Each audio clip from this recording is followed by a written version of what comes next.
ज़मीं पर बैठकर क्यों आसमान देखता है? पंखों को खोल, ज़माना सिर्फ उड़ान देखता है। लहरों की तो फितरत ही होती है शोर मचाना, मंजिल उसी की होती है जो नज़रों में तूफान देखता है। Jai Janendra and good evening, respected dignitaries, esteemed guest, and my beautiful audience. It gives me immense pleasure to be your host this evening. As we gather here for the most fruitful session by our distinguished guest, Dr. Vikas Divyakirti ji.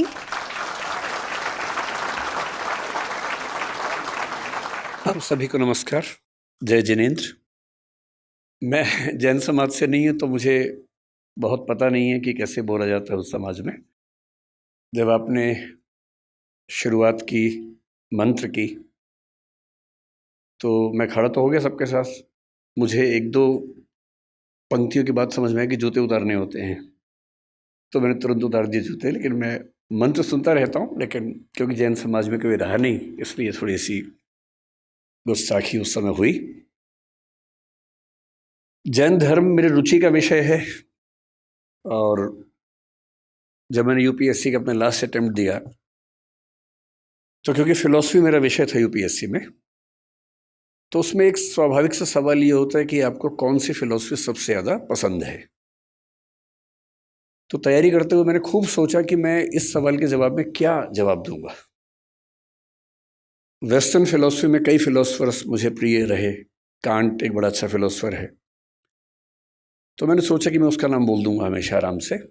पर फिर सोचा कि अगर पूछेंगे कि Indian philosophy में क्या सबसे ज़्यादा पसंद है, तो मैंने सारी फिलॉसफी ध्यान से देखा कि जिस पर मैं तसल्ली के साथ, कन्विक्शन के साथ बात कर सकूं, और अंत में मैंने उत्तर तैयार किया कि पूछेंगे तो बोलूँगा जैन दर्शन। और ये मैं इसलिए नहीं कह रहा कि आज मैं जैन समाज के बीच में हूँ, ये मेरा बड़ा ऑब्जेक्टिव आंसर था। ये अलग बात है कि वहाँ सवाल पूछा ही नहीं गया तो बात हुई ही नहीं, लेकिन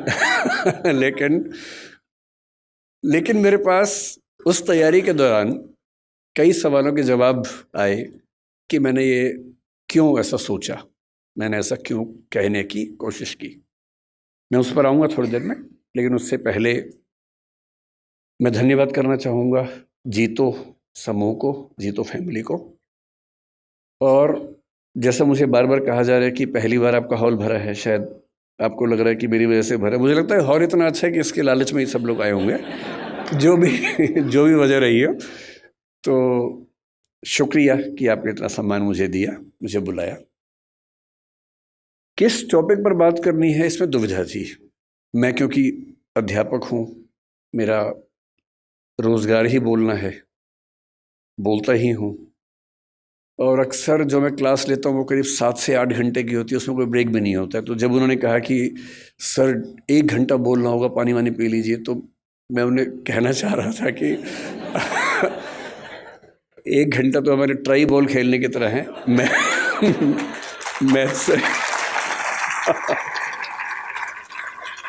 मैथ्स तो शुरू उसके बाद होता है हमारा। तो मेरी चुनौती ये नहीं होती कि मैं 1 घंटा क्या बोलूं, चुनौती ये होती कि 1 घंटे में कैसे ख़त्म करूं। और दूसरा, हम लोग इतना फोकस्ड हैं अपने पढ़ने पढ़ाने के प्रोसेस में कि जब मुझसे कोई कहते हैं कि आप किसी भी विषय में बोल दीजिए, तो मैं कुछ भी नहीं सोच पाता हूँ कि मैं क्या बोलूँ। तो मैंने इनसे बहुत निवेदन किया उस दिन। मैंने कहा आप मुझे कोई टॉपिक दे दीजिए, कुछ भी दे दीजिए, जो टॉपिक आपका मन करे, किसी विषय का दे दीजिए, पर दे दीजिए मुझे कोई टॉपिक। तो बोले सर आप क्या क्या बोल सकते हैं। मैंने कहा आप बताइए ना। मैंने कहा आप जैनिज़्म पर बात करना चाहें तो मैं जैन फिलॉसफी पर आपसे 2-3-4 घंटे बात कर सकता हूँ, क्योंकि वो मेरा बड़ा प्रिय विषय है। स्यादवाद पर, अनेकांतवाद पर, मैं पंचव्रत पर, महाव्रत पर, अणुव्रत पर, जिस पर आप बात करना चाहें, इनमें से किसी भी विषय पर आप 2 घंटे बुलवा लीजिए, बोल दूंगा। पर्यूषण मेरा बहुत प्रिय विषय है, जिसको मैंने क्षमा वाणी के बारे में मैंने 10 साल पहले कहीं लिखा था फेसबुक पे, तब मैं फेसबुक पे एक्टिव था, अब तो नहीं हूँ, कि अगर मुझे दुनिया के सारे धर्मों को मिला के एक धर्म बनाने का मौका मिल जाए कभी, तो मैं जैन धर्म की एक चीज़ ज़रूर उसमें शामिल करूँगा, और वो है उसका क्षमा वाणी पर्व। और वो इसलिए करूँगा कि बात आज की नहीं है, बात किसी भी दौर की है। आज की ज़्यादा है। हम सब इतने व्यस्त हैं कि हम जिनसे जुड़े हैं, जो नज़दीकी लोग हैं, दोस्त हैं, रिश्तेदार हैं, हमें पता भी नहीं चलता कब हमारे मुंह से कुछ ऐसा निकलता है कि उनको बुरा लग जाता है। ये भी हो सकता है कि हमारी नीयत एकदम ठीक रही हो, हमने सोच समझ के ना ही बोला हो, पर किसी खास कॉन्टेक्स्ट में किसी खास व्यक्ति ने मेरी किस बात को किस रूप में लिया, ये तो मुझे नहीं पता। कई बार ऐसा होता है कि मैंने अपनी ओर से कुछ गलत नहीं किया, पर सामने वाला मुझसे नाराज है, मुंह फुला के बैठा है, मुझे पता भी नहीं है। पता हो तो मैं उससे माफ़ी मांग भी लूँ, मुझे पता ही नहीं है। वो कहेगा भी नहीं, उसका भी गुरूर है, सम्मान है, आत्मसम्मान है, कैसे कहे, कैसे खुद याद दिलाए कि तुमने एक बार ऐसा कह दिया था तो मैं नाराज़ हूँ। तो जब मैंने सुना कि मेरे बहुत सारे दोस्त जैन परिवारों से आते हैं, उनमें से एक ने 8-10 साल पहले जब मुझे पहली बार व्हाट्सएप पे भेजा मिच्छामी दुक्कड़म, तो मुझे लगा पता नहीं क्या स्पेलिंग मिस्टेक तो नहीं, क्या लिखा है। और उसके आगे लिखा उसने कि यदि पिछले 1 साल में मुझसे कोई भूल हुई हो, त्रुटि हुई हो, तो मैं उसके लिए माफ़ी चाहता हूँ। मुझे लगा क्या हो गया इसको, सब तो ठीक ही था।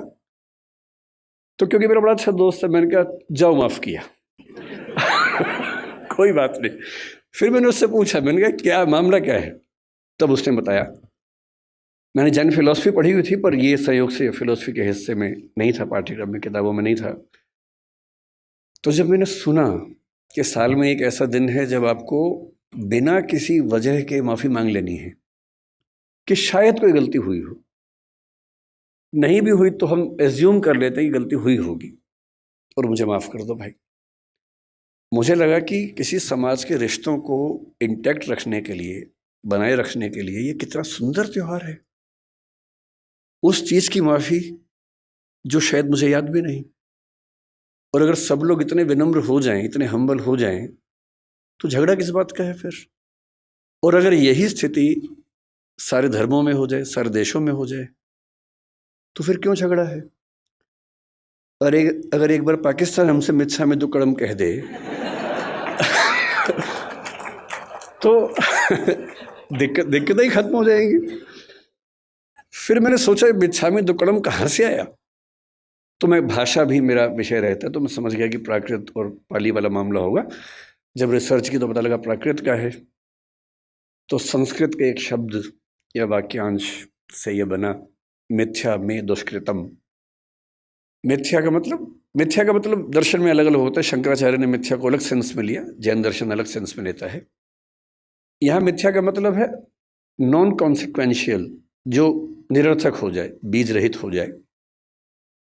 तो मिथ्या में दुष्कृतम, जो दुष्कृतम, दुष्कार्य, गलती मुझसे हो गई है, वो मिथ्या हो जाए, मैं आपसे ये निवेदन करता हूँ। और वही प्राकृत में आते आते मिच्छामी दुक्कड़म हुआ। तो आज जो मुझसे मिस्टेक हुई, मैंने जूते पहन के पहला मंत्र सुन लिया, तो उसके लिए मैं आप सबसे मिच्छामी दुक्कड़म कह देता हूँ, और उसके बाद यहाँ से अपनी बात की शुरुआत करता हूँ। मैं ज़्यादा लंबा बोलने के लिए कुख्यात भी हूँ, तो आप मुझे संकेत कर दीजिएगा जब आपको लगे कि काफ़ी हो गया, तो मैं तो मैं वहीं पर अपनी बात रोक दूंगा। तो विषय की जब बात हुई तो मयूर जी ने 2-3 सुझाव दिए। तो ये बोले कि हम सब की आजकल एक बड़ी दुविधा पेरेंटिंग को लेके है, अपने बच्चों को कैसे संभालें। जब मुझसे कोई कहता ना कि पेरेंटिंग की दुविधा है, बच्चों को कैसे संभालें, मुझे बच्चे भी दिमाग में आते हैं कि पेरेंट्स को कैसे संभालें ये। और मैं जनरली बच्चों के साथ खड़ा होता हूँ इस मामले में, पेरेंट्स के साथ में कम खड़ा होता हूँ। और मुझे सच में लगता है कि ज़्यादा सीखने की ज़रूरत पेरेंट्स को है, न कि बच्चों को है। और अभी कोटा में जितनी दुर्घटनाएं हुई, तो वहाँ के एक वरिष्ठ अधिकारी हैं राजस्थान सरकार के, जो कोटा में डीएम भी रह चुके हैं। उन्होंने मुझे फ़ोन किया कि मैं चाहता हूँ कि आप भी इस प्रक्रिया में हमारी हेल्प करें बच्चों के लिए। मैंने कहा आप जिस दिन कहेंगे मैं आ जाऊँगा, जो कहेंगे मैं कर दूँगा, आप बताइए क्या करना है। बोले कोटा में बहुत सारे बच्चे हैं, हम चाह रहे हैं कि उनसे आप बात करें। मैंने कहा एकदम आ जाऊँगा, लेकिन अगर आप मेरी सलाह माने तो उनके पेरेंट्स से बात करवाइए, क्योंकि ये दिक्कत बच्चों की नहीं है, ये दिक्कत पेरेंट्स की है। तो उसके बाद से वो प्रोग्राम बन नहीं पाया, क्योंकि पेरेंट्स को बुलाना भी आसान काम नहीं है। बच्चों को तो घेर घार के बिठा सकते हैं, पेरेंट्स को आप कैसे बुलाएं। लेकिन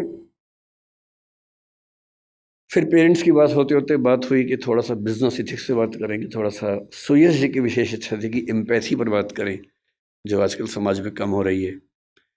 तो अंत में ये हुआ कि सर आप बस आ जाइए, इन्हीं सबका मिला जुला के हलवा बना दीजिएगा, और बेसिकली हम आपको सुनना चाह रहे हैं और कोई ख़ास टॉपिक से मतलब है नहीं, बस आप आ जाइए और कुछ कुछ बातें अच्छी अच्छी कर लीजिए, बस इतना ही पर्पज़ है। तो फिर मैं उसी इरादे से आया हूँ।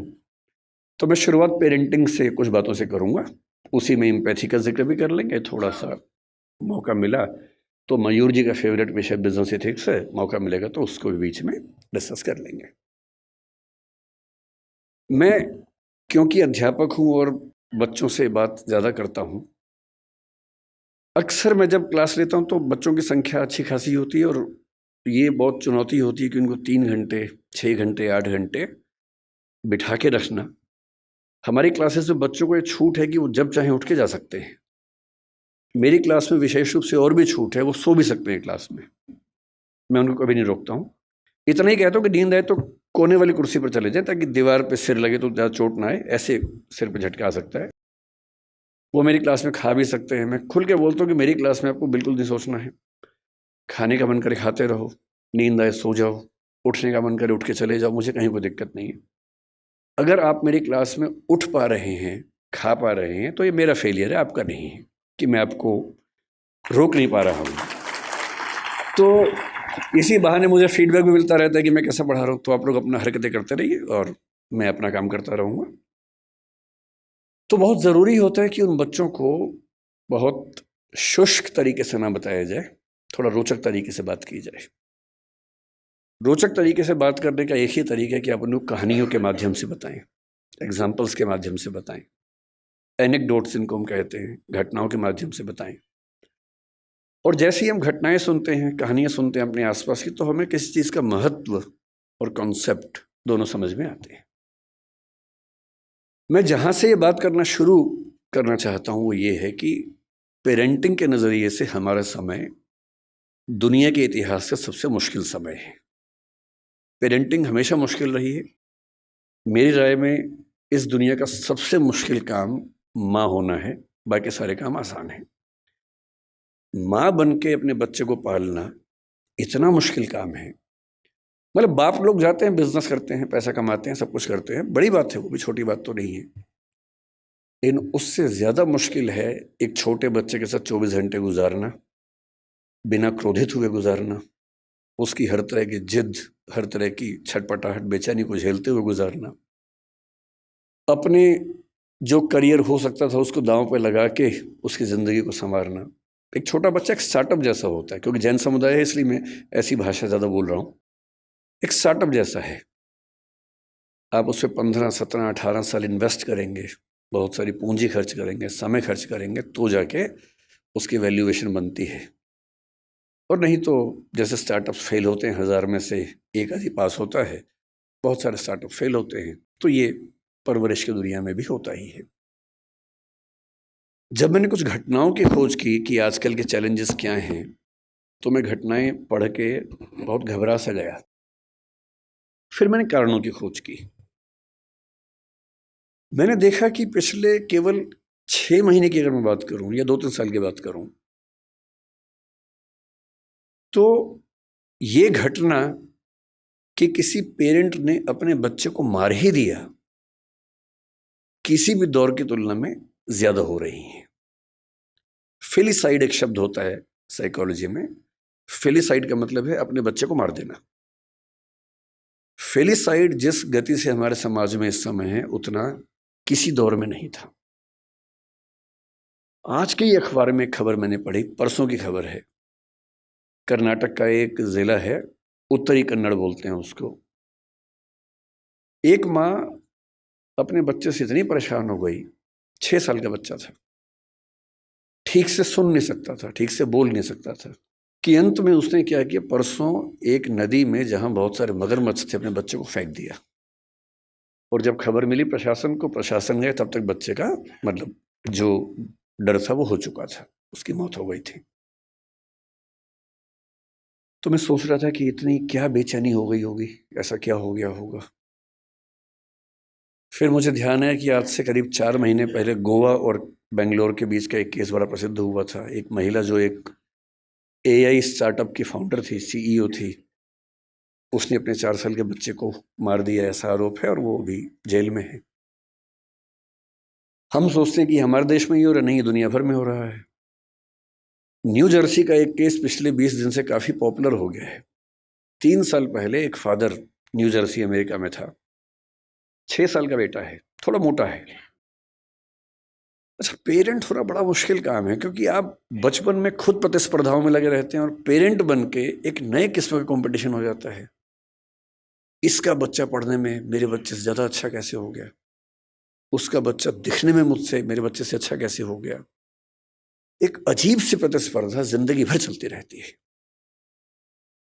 इसलिए पेरेंट होने में बहुत पेशेंस चाहिए, क्योंकि आपका बच्चा वैसा होगा नहीं जैसा आप चाहते हैं। हम सब डिजाइनर बेबी चाहते हैं, ऐसा बच्चा लंबा इतना हो, सुंदर इतना हो, इतना स्मार्ट हो, पढ़ने में तो ऐसा हो कि सबको पीछे कर दे, समझदारी में तो अलग ही लेवल का हो, उसके बाद भी आज्ञाकारी इतना हो कि हमेशा पैर ही छूता रहे। ऐसा कॉम्बो है नहीं दुनिया में कहीं भी, और ऐसे कॉम्बो आप भी नहीं थे अपने पेरेंट्स के सामने। जब आप नहीं थे अपने पेरेंट्स के सामने, तो आप कैसे उम्मीद कर सकते हैं कि आपके बच्चे वैसे कॉम्बो बनेंगे? नहीं बन सकते। तो आपका बच्चा शायद पढ़ने में अच्छा होगा लेकिन थोड़ा मोटा होगा, पढ़ने में खराब है लेकिन दिखने में सुंदर है, दिखने में सुंदर हो गया, पढ़ने में भी अच्छा हो गया, पर बदतमीज है। कहीं ना कहीं तो मामला फंसेगा ही। और जब तक मामला घर के अंदर है मैनेज हो जाता है, जब बाहर जाने लगता है तो बड़ा पेशेंस चाहिए।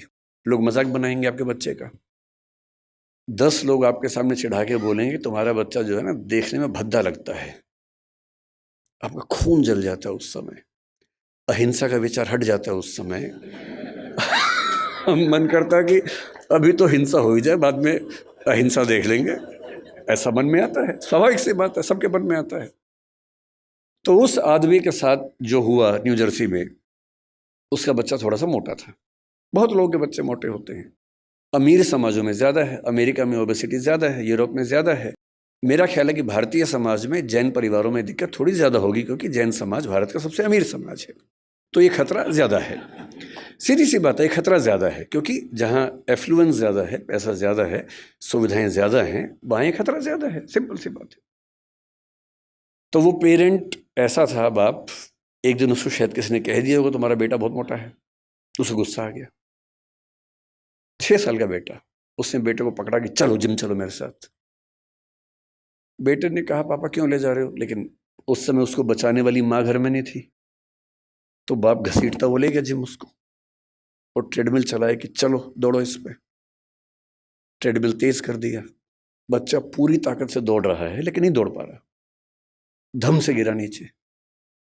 बाप ने 2 झापड़ मारे, फिर चढ़ाया ट्रेडमिल के ऊपर, 5-6 बार वो गिरा, और ऐसा गिरा कि उसकी मौत हो गई। और अब 3 साल बाद इस घटना के, लगभग 3 साल हो गए इस बात को, अब केस शुरू हुआ है, उसके फादर जेल में हैं, 30 साल की सजा का प्रस्ताव दिया गया सरकार की ओर से, क्योंकि वहाँ प्ली बार्गेनिंग होती है कि इतनी सजा ले लो तो केस नहीं चलाएंगे, नहीं तो केस चलाएंगे। तो उसने कहा कि मैं सजा नहीं मानूंगा, तो केस चल रहा है, बाप जेल में। ये घटनाएं इतनी मात्रा में पहले नहीं सुनी जाती थी। पहले किसी माँ का अपने बच्चे को मारना केवल एक स्थिति में होता था कि माँ अविवाहित है, वो ऐसी स्थिति में फंस गई है कि कुछ कर नहीं सकती है, उसके लिए जिंदा रहना मुश्किल है, तब भी वो मारती नहीं थी, कहीं छोड़ देती थी, भाग जाती थी। ऐसी ये घटना में कबीरदास का इतिहास हम पढ़ते हैं। यहूदियों के जो प्रवर्तक हैं हजरत मूसा, उनका इतिहास भी ऐसा है। उनकी माँ ने भी उनको इस तरह से एक नदी के पास छोड़ा था, और फिर वहां से जो राज परिवार था उसने उसको अपना लिया था।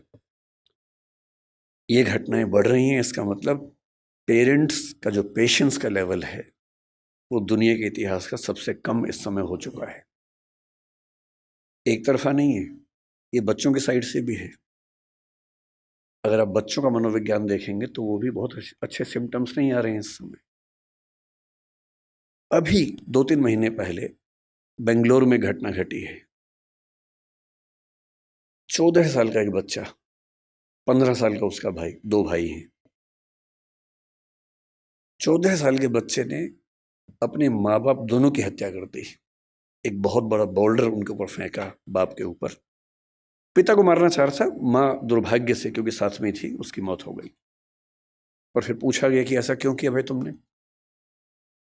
उसने जो कहा वो हम सबके लिए बहुत जरूरी है। उसने कहा पिछले कुछ समय से मुझे और मेरे भाई को एलर्जी हुई, उस एलर्जी की वजह से हमारी त्वचा कहीं कहीं जल गई, काली हो गई। और रोज हमारे पापा बोलते थे, मतलब गालियां देते थे कि तुम कितने भद्दे दिखते हो, बदसूरत दिखते हो, क्या करते हो, बदतमीजी करते हो, कुछ गलत काम करते हो, इसलिए ऐसा हो गया है।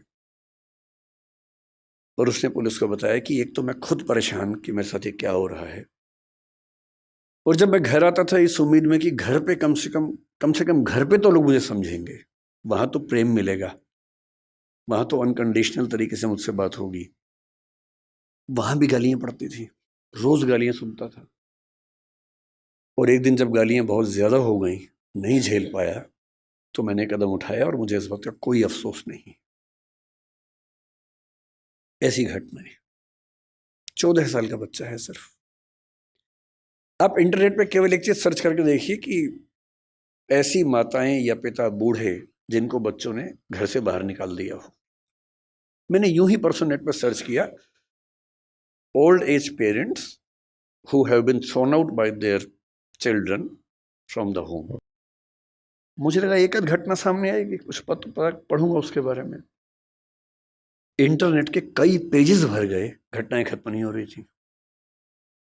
और जो मोस्ट रिसेंट घटनाएं थी उनमें से एक थी बंगाल की, एक ऐसी औरत जिसका पति मर गया, 90 साल की है, 7 बच्चे हैं। 7 बच्चे उन घरों में रहते हैं जो उस महिला के पति ने और उसने मिलकर बनाए थे। और 7 बच्चों ने अपनी माँ को घर से बाहर निकाल दिया, जिस जगह में रहती थी। 12/7 की घटना है। 12/7 एक जगह है बंगाल में, वहां की घटना है। अब माँ घर में है, कैसे निकाले? किराए पर एक टीम को हायर किया, बदमाशों की टीम को। वो आई, माँ को उठाया, रात को लेके गई और कहीं फेंक के आ गए, सिर्फ इसलिए कि इस बुढ़िया का झंझट कौन उठाए।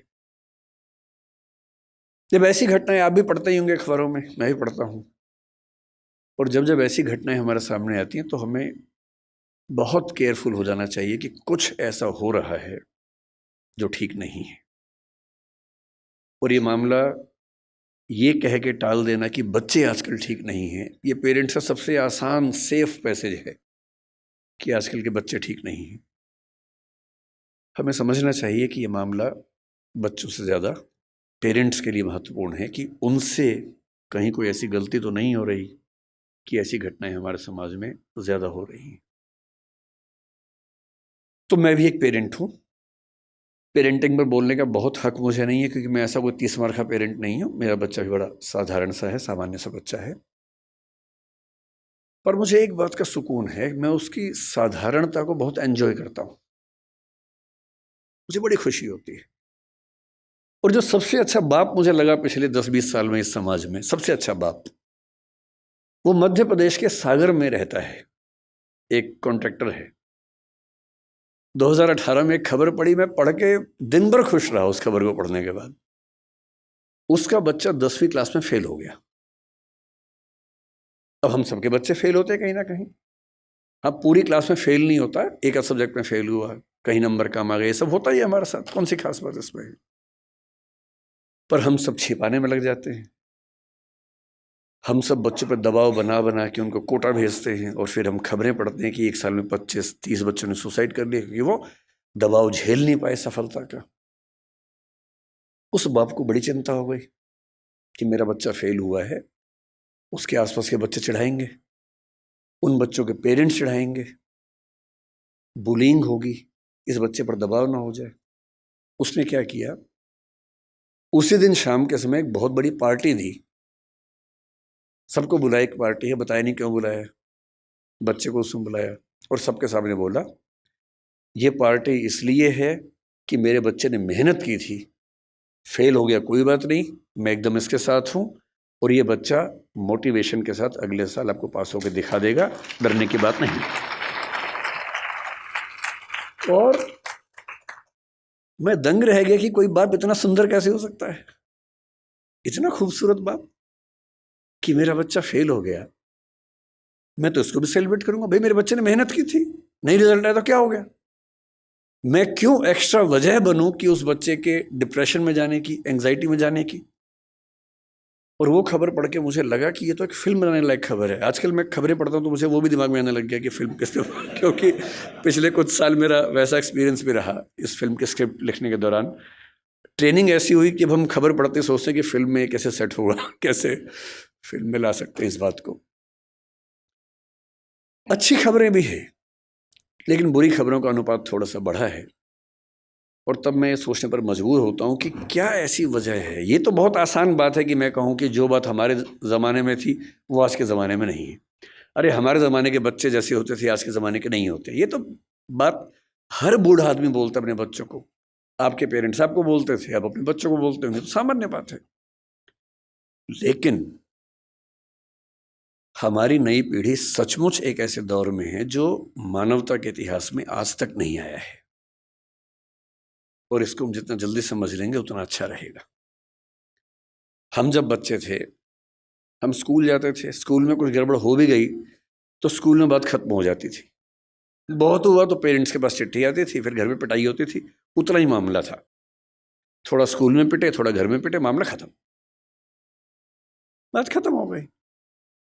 स्कूल में आपने कुछ गलती कर दी, 4 लोगों ने चिढ़ाया, थोड़ी बुलिंग हुई, सब लोग हंसे, आपके 2 आंसू निकले, ठीक है, बात खत्म हो गई। उसके बाद आप पर इम्पैक्ट किसका था? टीचर का था, पेरेंट्स का था, स्कूल के दोस्तों का था, गली के दोस्तों का था। इतनी दुनिया हमारी होती थी। हम खूब खेलते थे स्कूल के बाद, स्वाभाविक था, कुछ और था ही नहीं खेलने के लिए। हम क्या करते? खेलते ही थे। कभी क्रिकेट खेला, फुटबॉल खेला, कंचे खेले, गुल्ली डंडा खेला, सब कुछ खेला। पर खेला, घर से बाहर निकले, खेले हम लोग। जब मेरा स्कूल खत्म हो रहा था उस समय वीडियो गेम्स आनी शुरू हो गई थी। मारियो नाम की एक वीडियो गेम आई थी जिसका मैं बाद में चैंपियन बन गया था। मैंने ठीक ठाक उसमें अभ्यास किया था, और उसके लिए खेलने के लिए स्पेशल जगह जाना होता था। एक वीडियो गेम शॉप होती थी, घर से पैसे चुराने होते थे या मांगने होते थे, क्योंकि वहाँ पैसे लगते थे। पैसे इतने कहाँ से आएंगे? फिर आप वहाँ खेलेंगे, दीवानों की तरह खेलते रहेंगे। वो शुरू हुआ था। आज के बच्चों की जो हालत है, मुझे क्योंकि ऐसे बहुत सारे पेरेंट्स मिलते हैं, बहुत सारे बच्चे भी मिलते हैं। कई बच्चे मेरे पास आके जब अकेले में बात करते हैं तो कुछ ऐसी बातें बोलते हैं जो पेरेंट्स हमें नहीं बोल सकते हैं। मुझे उनके पेरेंट्स पे तरस आता है। जो घटना मैं आज तक नहीं भूल पाया, मुझे एक बच्ची ने आज से 15 साल पहले आके क्या कहा, लगभग रोते हुए, कि मैं आईपीएस बनना चाहती हूँ। मैंने कहा ठीक है, तो इसमें रोने क्या बात है? आईपीएस तो खुश होकर बनो, रो के क्यों बनना है? तो उसने कहा आईपीएस इसलिए बनना है कि आज से कुछ साल पहले गांव में मेरा गैंग रेप हुआ था। अभी मामला सीरियस हो गया, मैं चुप हो गया। मैंने पूछा फिर आपके पेरेंट्स ने क्या एक्शन लिया? पुलिस में रिपोर्ट की या नहीं की? उसने कहा नहीं, पुलिस तो बात की बात है। मेरे जीवन की सबसे बड़ी दुविधा ये है कि मैं अपने पेरेंट्स को बता नहीं सकती, क्योंकि वो मुझ पर भरोसा नहीं करेंगे, मेरी ही गलती निकालेंगे। तो मैंने कहा तुमने बताया नहीं पेरेंट्स को? बोले नहीं, ना बताया है, ना बता पाऊंगी, आज तक किसी को नहीं बताया है। रोज घुटती हूं अंदर ही अंदर, आज पहली बार आपको बता रही हूं। और आईपीएस इसलिए बनना है कि जो मेरे साथ हुआ किसी और के साथ ना हो। और मैं तब से सोचता हूं कि वो कितने अभागे और मूर्ख पेरेंट्स होंगे जो अपने बच्चे से ये बात नहीं कर सकते।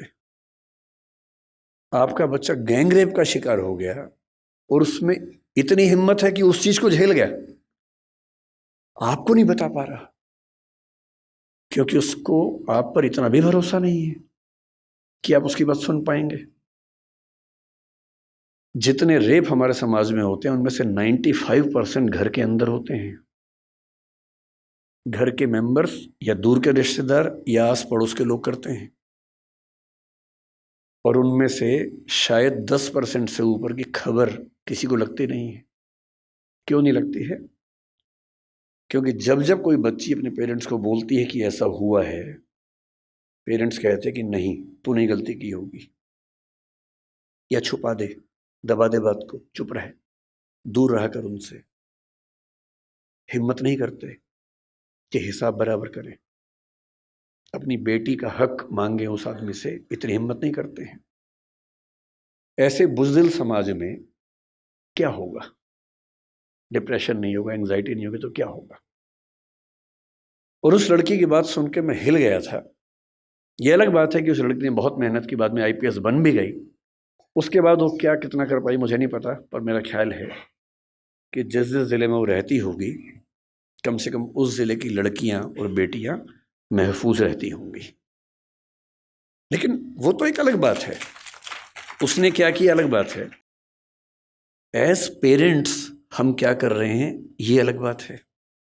और जो मैं अब बताने वाला हूं वो तो और घबराने वाली बात है। आज का समाज, आज की स्थितियां कैसी हैं?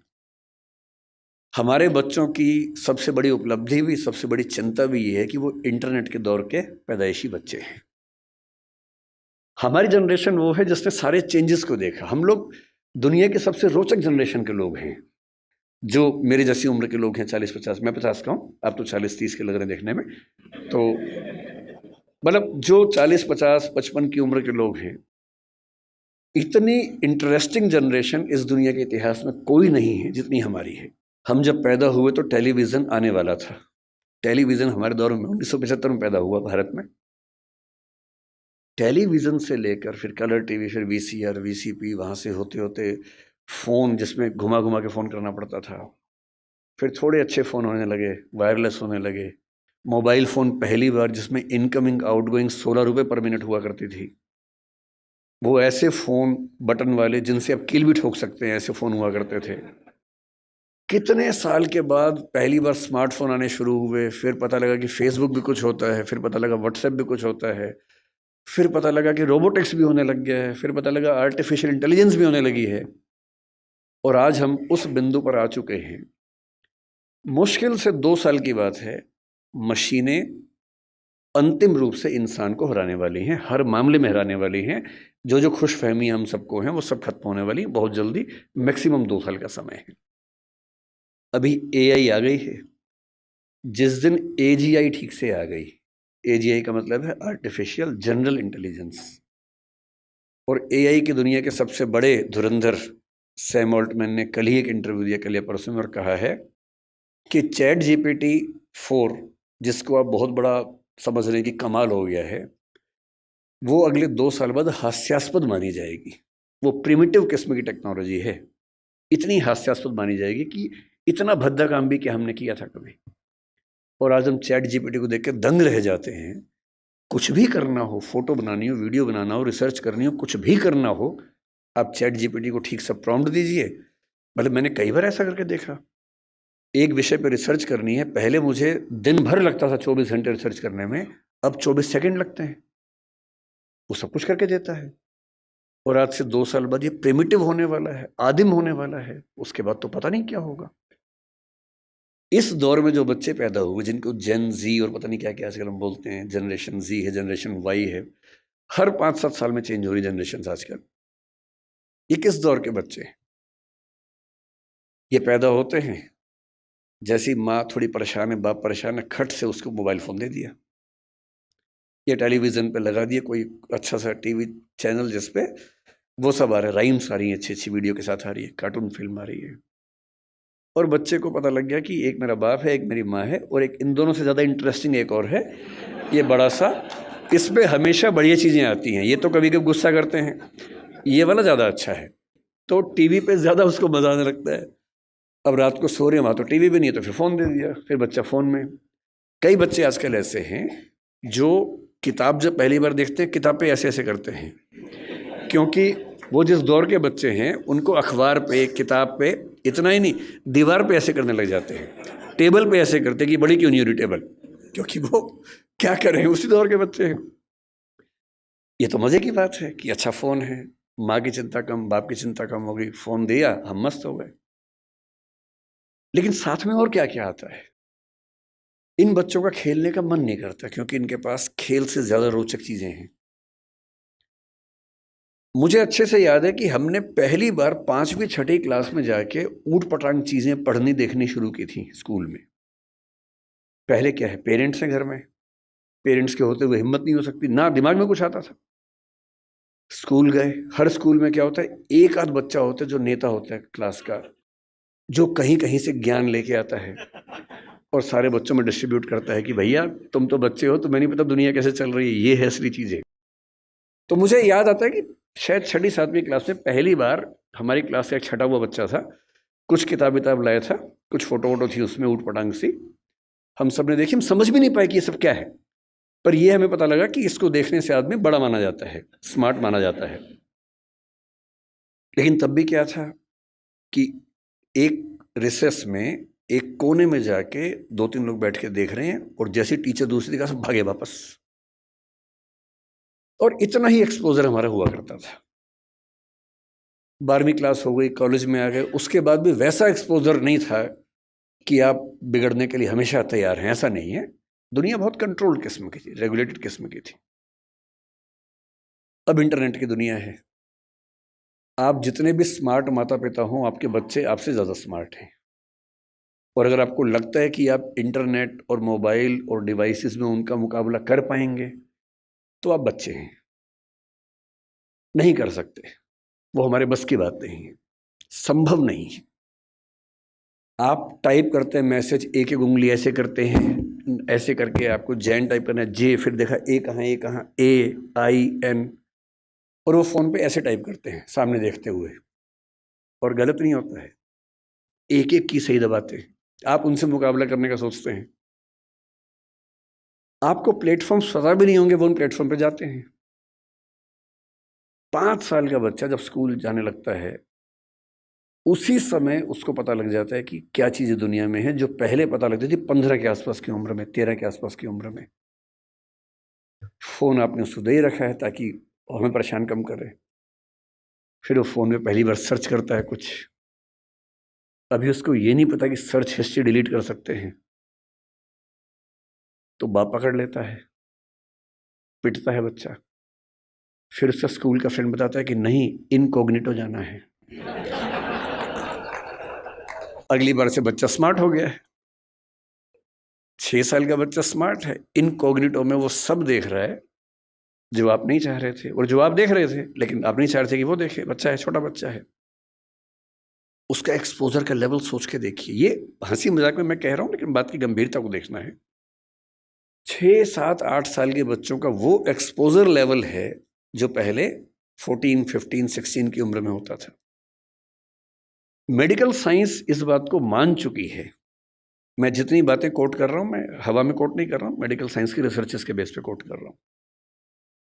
आपको आश्चर्य होगा, आज से 1 महीने पहले एक रिपोर्ट आई है, लगभग पूरी दुनिया में प्यूबर्टी की एज 1 साल कम हो गई है, जिसको टीनेज बोलते हैं कि 13 साल की उम्र में टीनेज आती है, बच्चियों को मासिक धर्म शुरू होता है। दुनिया भर में उसकी एज 1 साल कम हो गई है, और ये ऐसे नहीं हो गई है, ये एक्सपोजर से होती है। लड़के भी जल्दी मैच्योर हो रहे हैं। जो हरकतें 15, 16, 18 में ठीक लगती हैं, किसी बच्चे के मन में भाव आने चाहिए, 8, 9, 10 में वैसी बातें हो रही हैं। ये तो फिर भी छोटी बात है। इसके बाद जो होता है तो बच्चे ही, एक्सपोजर बहुत बड़ा मिल गया है। जब वो नेट पे जाते हैं, तो नेट पे जो पिशाच बैठे हुए दुनिया भर में, जो साइबर ठग हैं, जो साइबर क्रिमिनल्स हैं, वो इसी ताक में हैं कि बच्चे मिल जाएं। उनको पता है कि बच्चे का मनोविज्ञान क्या है। वो हैकर्स हैं, वो हैक कर लेंगे कि उस बच्चे ने क्या क्या सर्च किया है, उसकी पूरी कुंडली खोल लेंगे कि बच्चे का इस समय मन कहाँ अटका हुआ है। अगर 9, 10, 11, 12 साल का कोई लड़का है जो कुछ ऐसे वीडियोस देख रहा था या इमेजेस देख रहा था, उसमें भी देख रहे हैं कि कैसी रेस, वाइट रेस उसको पसंद है, कि इंडियन तरह के लोग पसंद हैं, फिर उनकी तरफ से उसी रेस का वैसा ही सुंदर दिखने वाला व्यक्ति, फीमेल, और यदि कोई बच्ची है तो वो मेल, उससे इंटरेक्शन शुरू करेगा,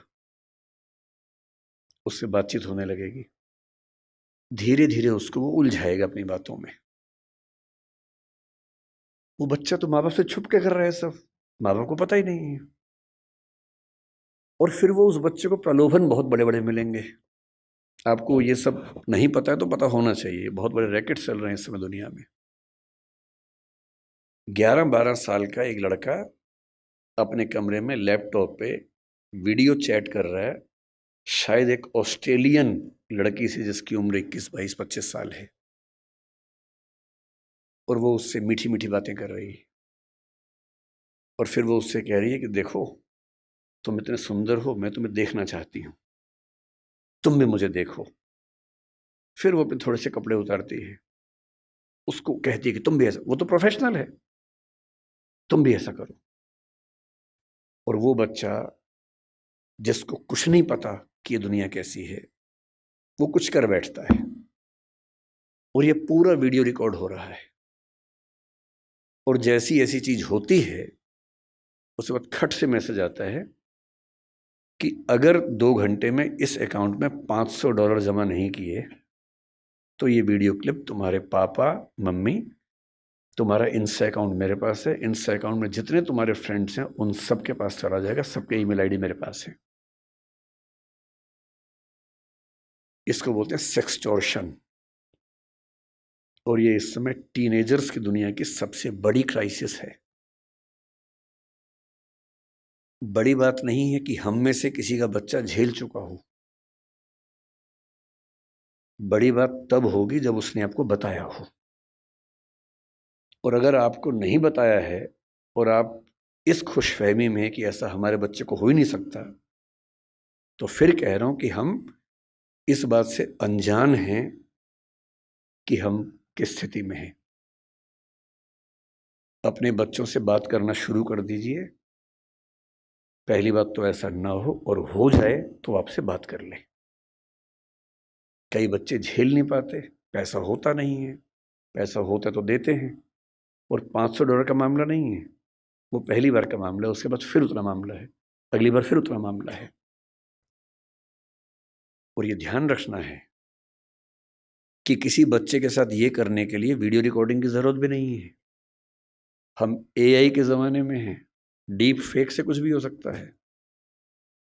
किसी आर्टिफिशियल इंटेलिजेंस जो फोटोग्राफी बेस्ड ऐप है, सिर्फ इतना उसको कहना है कि ये फोटो है, सिंपल फोटो, स्कूल की फोटो, पासपोर्ट साइज फोटो, उसको देनी है और कहना है कि इस फोटो को एक ऐसी फोटो में तब्दील कर दो कि ब्लैकमेल किया जा सके। किसी के साथ भी हो सकता है। बस कल को कभी हम में से किसी का बच्चा हमसे ये कहे कि देखो पापा, देखो मम्मी, ये फोटो मेरी लग रही है पर मेरी है नहीं, तो उसको मारना पीटना नहीं है, भरोसा कर लेना है कि ऐसा हो सकता है। तकनीक इस लेवल पे है। और एक और टेक्नोलॉजी जो अभी पब्लिक डोमेन में नहीं आई है, कभी भी आ सकती है लेकिन बन चुकी है। वो क्या करती है, एक फोटो देनी है और प्रॉम्प्ट देना है कि इस फोटो के बेस पे वीडियो बनाओ, और वीडियो में ये होना चाहिए। आप जो चाहेंगे वीडियो बन जाएगा, आपका ही बन जाएगा। आप वो नहीं है। और आप क्या, इस दुनिया के बड़े बड़े टेक्निकल एक्सपर्ट्स नहीं बता पाएंगे कि ये वीडियो नकली है। इसको डीप फेक कहते हैं आजकल, डीप फेक। हमारे आपके बच्चे इस खतरे से गुजर रहे हैं, और ये आज नहीं तो कल हम सबके बच्चों को झेलना है। उन सबको समझाने की जरूरत है कि जब किसी से प्रेम भी करते हो, मान लीजिए आजकल बच्चों के प्रेम में क्या होता है, सबसे पहले पासवर्ड शेयर करते हैं कि तुम मुझसे प्यार करती है, हाँ तो पासवर्ड दे, तुम मुझसे प्यार करता है तो पासवर्ड दे। दोनों पासवर्ड देते हैं, फिर एक और आईडी बना लेते हैं अलग से, उसका पासवर्ड दे देते हैं। फिर उसके बाद भरोसा और कायम करना है। फिर रात को 2 बजे जब पेरेंट्स सो चुके हैं, फिर वीडियो कॉल करते हैं। भरोसा करती है, हाँ, तो फिर कपड़े उतार, वीडियो कॉल पे। ये खेल शुरू हो जाता है। अपने बच्चों को समझाना है, दुनिया का कोई भी इंसान कितना भी भरोसेमंद हो, ऐसी गलती ना करे। लड़का हो तो वो भी ना करे, लड़की हो तो वो भी ना करे। और ये हमारी पीढ़ी निकल गई है, हमें नहीं पता कि ये भी खतरे होते हैं। हमारी पीढ़ी में ये सब खतरे थे ही नहीं। हमने कम से कम ये सब नहीं झेला। हमारी पीढ़ी में ये था कि गलती से आप कहीं हैं, नहा रहे हैं, किसी ने देख भी लिया, फोटो नहीं खींच सकता था। फोटो खींचने के लिए फोटोग्राफर बुलाना पड़ता था बाहर से, या तो हर आदमी फोन लेके घूम रहा है।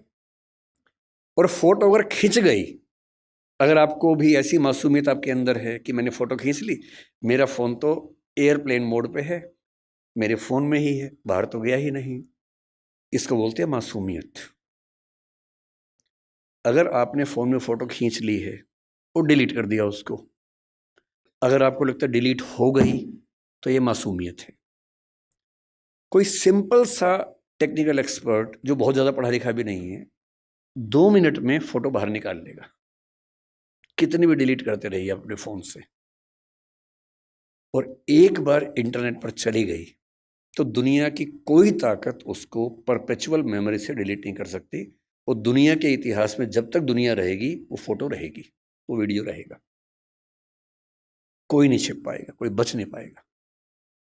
और जब बच्चे इस दौर से निकलते हैं, उनको एंग्जाइटी होती है, डिप्रेशन होता है, और उस समय उनको ज़रूरत होती है किसी ऐसे व्यक्ति की जो उनसे ठीक से बात करे, उनको समझे। अभी 2 महीने पहले एक वेब सीरीज आई है दहाड़ नाम की, अगर नहीं देखी है तो उसको देखिए। वो कई मामलों में अच्छी वेब सीरीज है। मैं उसका प्रचार करने के लिए नहीं आया हूँ, तो संयोग से मुझे अच्छी लगी तो बता दिया। जो मैं कहना चाह रहा हूँ उसमें क्या है, उसमें एक पुलिस का एसएचओ है, एसएचओ है या डीएसपी है शायद, एक अधिकारी है पुलिस का। उसी के जुरिसडिक्शन में एक स्कूल में उसका बेटा पढ़ता है, और स्कूल से कंप्लेंट आई, कुछ बच्चे एक मोबाइल फोन एक कमरे के अंदर देखते हुए पकड़े गए हैं। वो मोबाइल फोन वही है जिसको उसका बाप ढूंढ रहा है किसी क्राइम की इन्वेस्टिगेशन के लिए, वो नंबर ट्रेस कर रहे थे, वही नंबर है। तो बाप और पुलिस की पूरी टीम भागी है, और प्रिंसिपल ने कहा कि वो बच्चे इस कमरे के अंदर हैं। अंदर गया तो उसका अपना बच्चा ही है। वो बच्चा क्रिमिनल नहीं है, वो तो गलती से फोन उसके पास आ गया, वो वाला जो फोन क्रिमिनल का था उसके पास आ गया। और तब वो पुलिस वाला देखता है कि उसका बच्चा और उसके 3-4 दोस्त वो सब वीडियोस देख रहे हैं जो 9-10 साल के बच्चे को नहीं देखने चाहिए थे। लेकिन उसके बाद सबसे इंटरेस्टिंग बात क्या है, घर जाके वो पुलिस ऑफिसर अपने बच्चे के साथ बैठता है, और कम से कम 2-3 मिनट का सीन है। किसी फिल्म या वेब सीरीज में 2-3 मिनट का मतलब बहुत बड़ी बात होती है। जब हम फिल्म लिखते हैं तो हमारा टारगेट होता है कि कोई भी सीन 1 मिनट से ऊपर का नहीं होना चाहिए किसी भी हाल में, वरना लोग बोर हो जाते हैं। मैक्सिमम 1 मिनट होता है। 2-2.5 मिनट तक एक थीम पर बात चल रही है, इसका मतलब डायरेक्टर चाह रहा है कि ये बात ठीक से पहुंचे। और बाप अपने बेटे को सिखा रहा है कि बेटा ये चीज़ें इस रूप में नहीं होनी चाहिए, इस रूप में होनी चाहिए, सही उम्र में होनी चाहिए। और तुम जो वीडियो देख रहे थे उसमें लड़की को ऑब्जेक्ट की तरह इस्तेमाल किया जा रहा था। लड़कियां ऑब्जेक्ट नहीं होती हैं, इंसान होती हैं। तुम्हारी माँ, तुम्हारी बहन भी लड़की है। ध्यान रखना, जिससे प्रेम करो, जिससे शादी करो, वैसा ही सलूक करना जो चाहते हो कि तुम्हारी बहन के साथ भी हो। ये होती है बाप की जिम्मेदारी, ये होती है माँ की जिम्मेदारी कि जब बच्चे उस रास्ते पर जाए तो उनको थोड़ा समझाए कि क्या करने की जरूरत है। इस दौर में पहली बार ऐसा हो रहा है कि ड्रग्स इतने आसानी से उपलब्ध हैं जो किसी और दौर में उपलब्ध नहीं थे। कंपटीशन जितना कभी नहीं था उतना आज है, इसलिए कोटा में ऐसी घटनाएं रोज सुनने को आ रही हैं हमारे सामने। ग्लोबलाइजेशन ऐसा है कि कम से कम आपकी कम्युनिटी में, क्योंकि आपकी कम्युनिटी एक रिच कम्युनिटी है, जनरली आपके बच्चे देश से बाहर यात्रा करेंगे ही करेंगे, ग्लोबल बिजनेस बनाएंगे, कोई ऐसा बिजनेस बनाएंगे जो कई देशों में चलता हो, तो उनको आना जाना पड़ेगा ही पड़ेगा। एक ऐसी पीढ़ी जो ग्लोबल विलेज से कनेक्टेड है, इंटरनेट से कनेक्टेड है, एआई की दुनिया में है, उसके ऊपर जितने खतरे हैं उतने कभी नहीं थे। इसलिए पहली बात जो मैं कहना चाह रहा था वो ये है कि थोड़ा सा मुस्तैद हो जाने की ज़रूरत हम सबको है। बच्चों पे आरोप लगाना सबसे आसान काम है, तू है ही ऐसा, तू है ही वैसा। सही तरीका ये है कि हम समझे कि हमारी क्या जिम्मेदारी बनती है। मेरा तरीका ये है कि किसी विषय पर बात करने से पहले एकदम बेसिक बात से हम शुरू करें। कि जैसे मुझसे लोग कहते हैं कि भाई पेरेंट के तौर पे हमें क्या करना चाहिए, क्या नहीं करना चाहिए, तो मैं सबसे पहले बोलता हूँ कि मैं कोई खास पेरेंट नहीं हूँ, तो आप मुझे कोई 30 मरखा ना समझें। मैं बहुत सामान्य किस्म का पेरेंट हूँ। तो उतना ही बताऊंगा जो मैंने अनुभव से सीखा है, फेलियर से सीखा है। जिस मामले में मैं अपने बच्चे को नहीं समझा पाया, अब समझ में आया कि हाँ ऐसे होता तो और अच्छा होता, तो मैं उस अनुभव की बात कर सकता हूँ।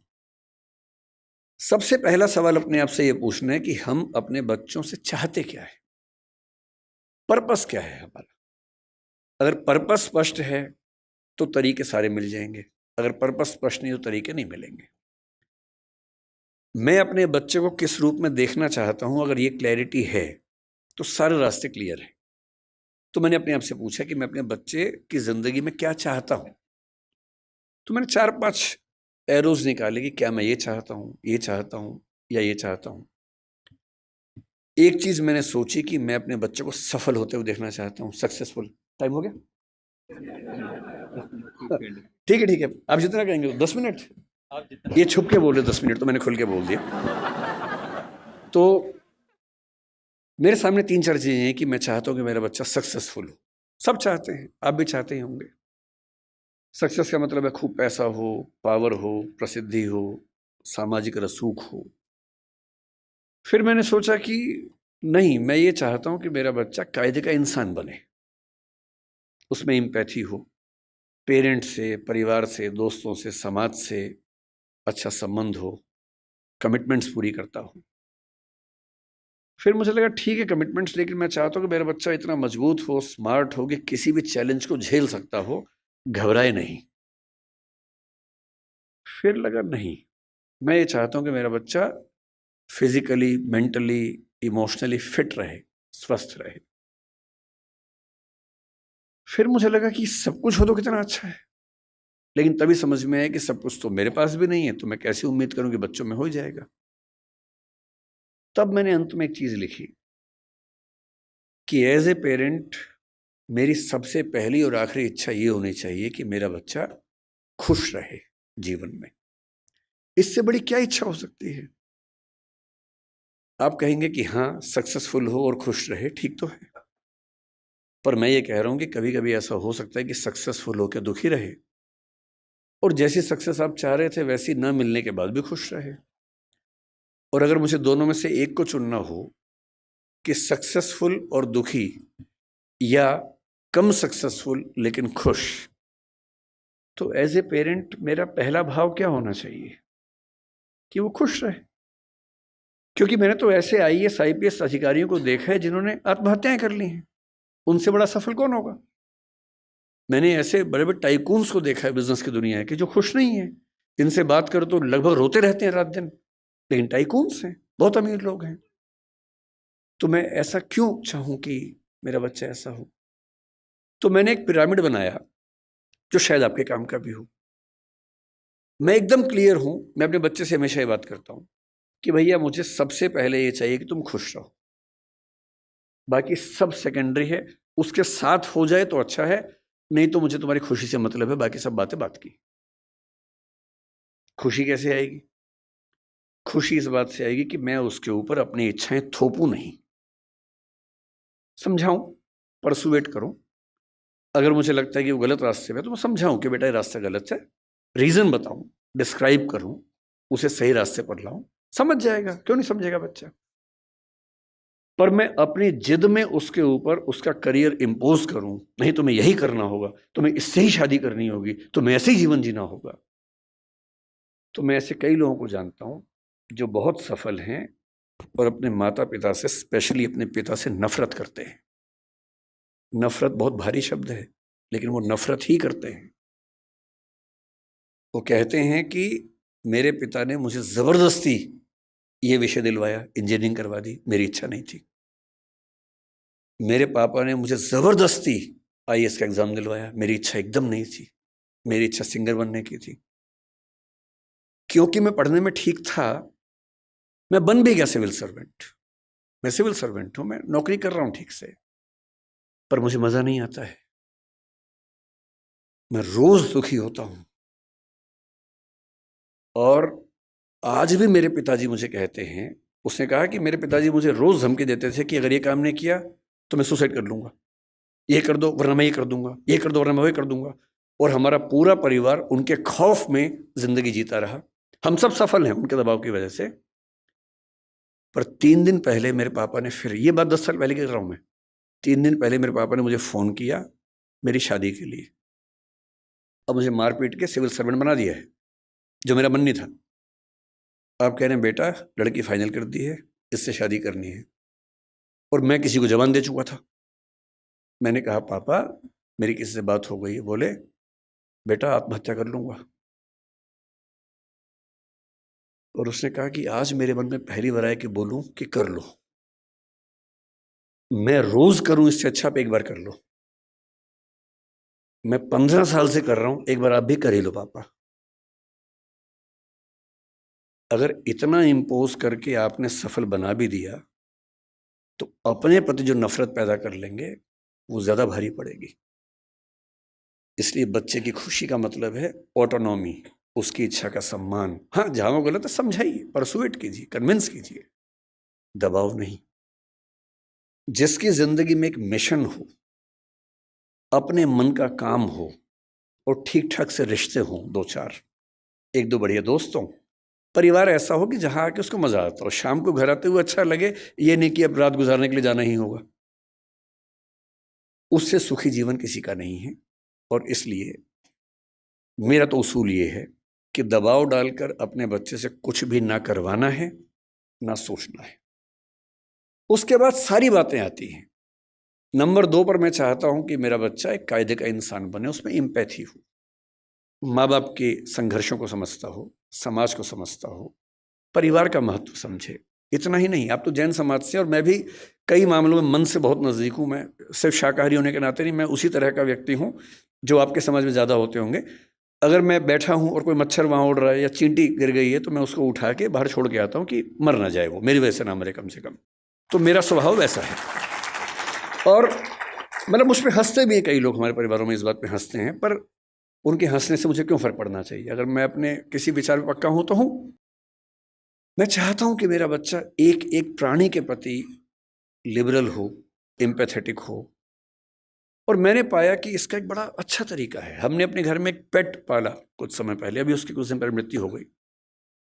और मैंने पाया कि एक पेट के होने मात्र से घर के सब लोग ज्यादा संवेदनशील हो गए, उसके प्रति नहीं, सबके प्रति हो गए।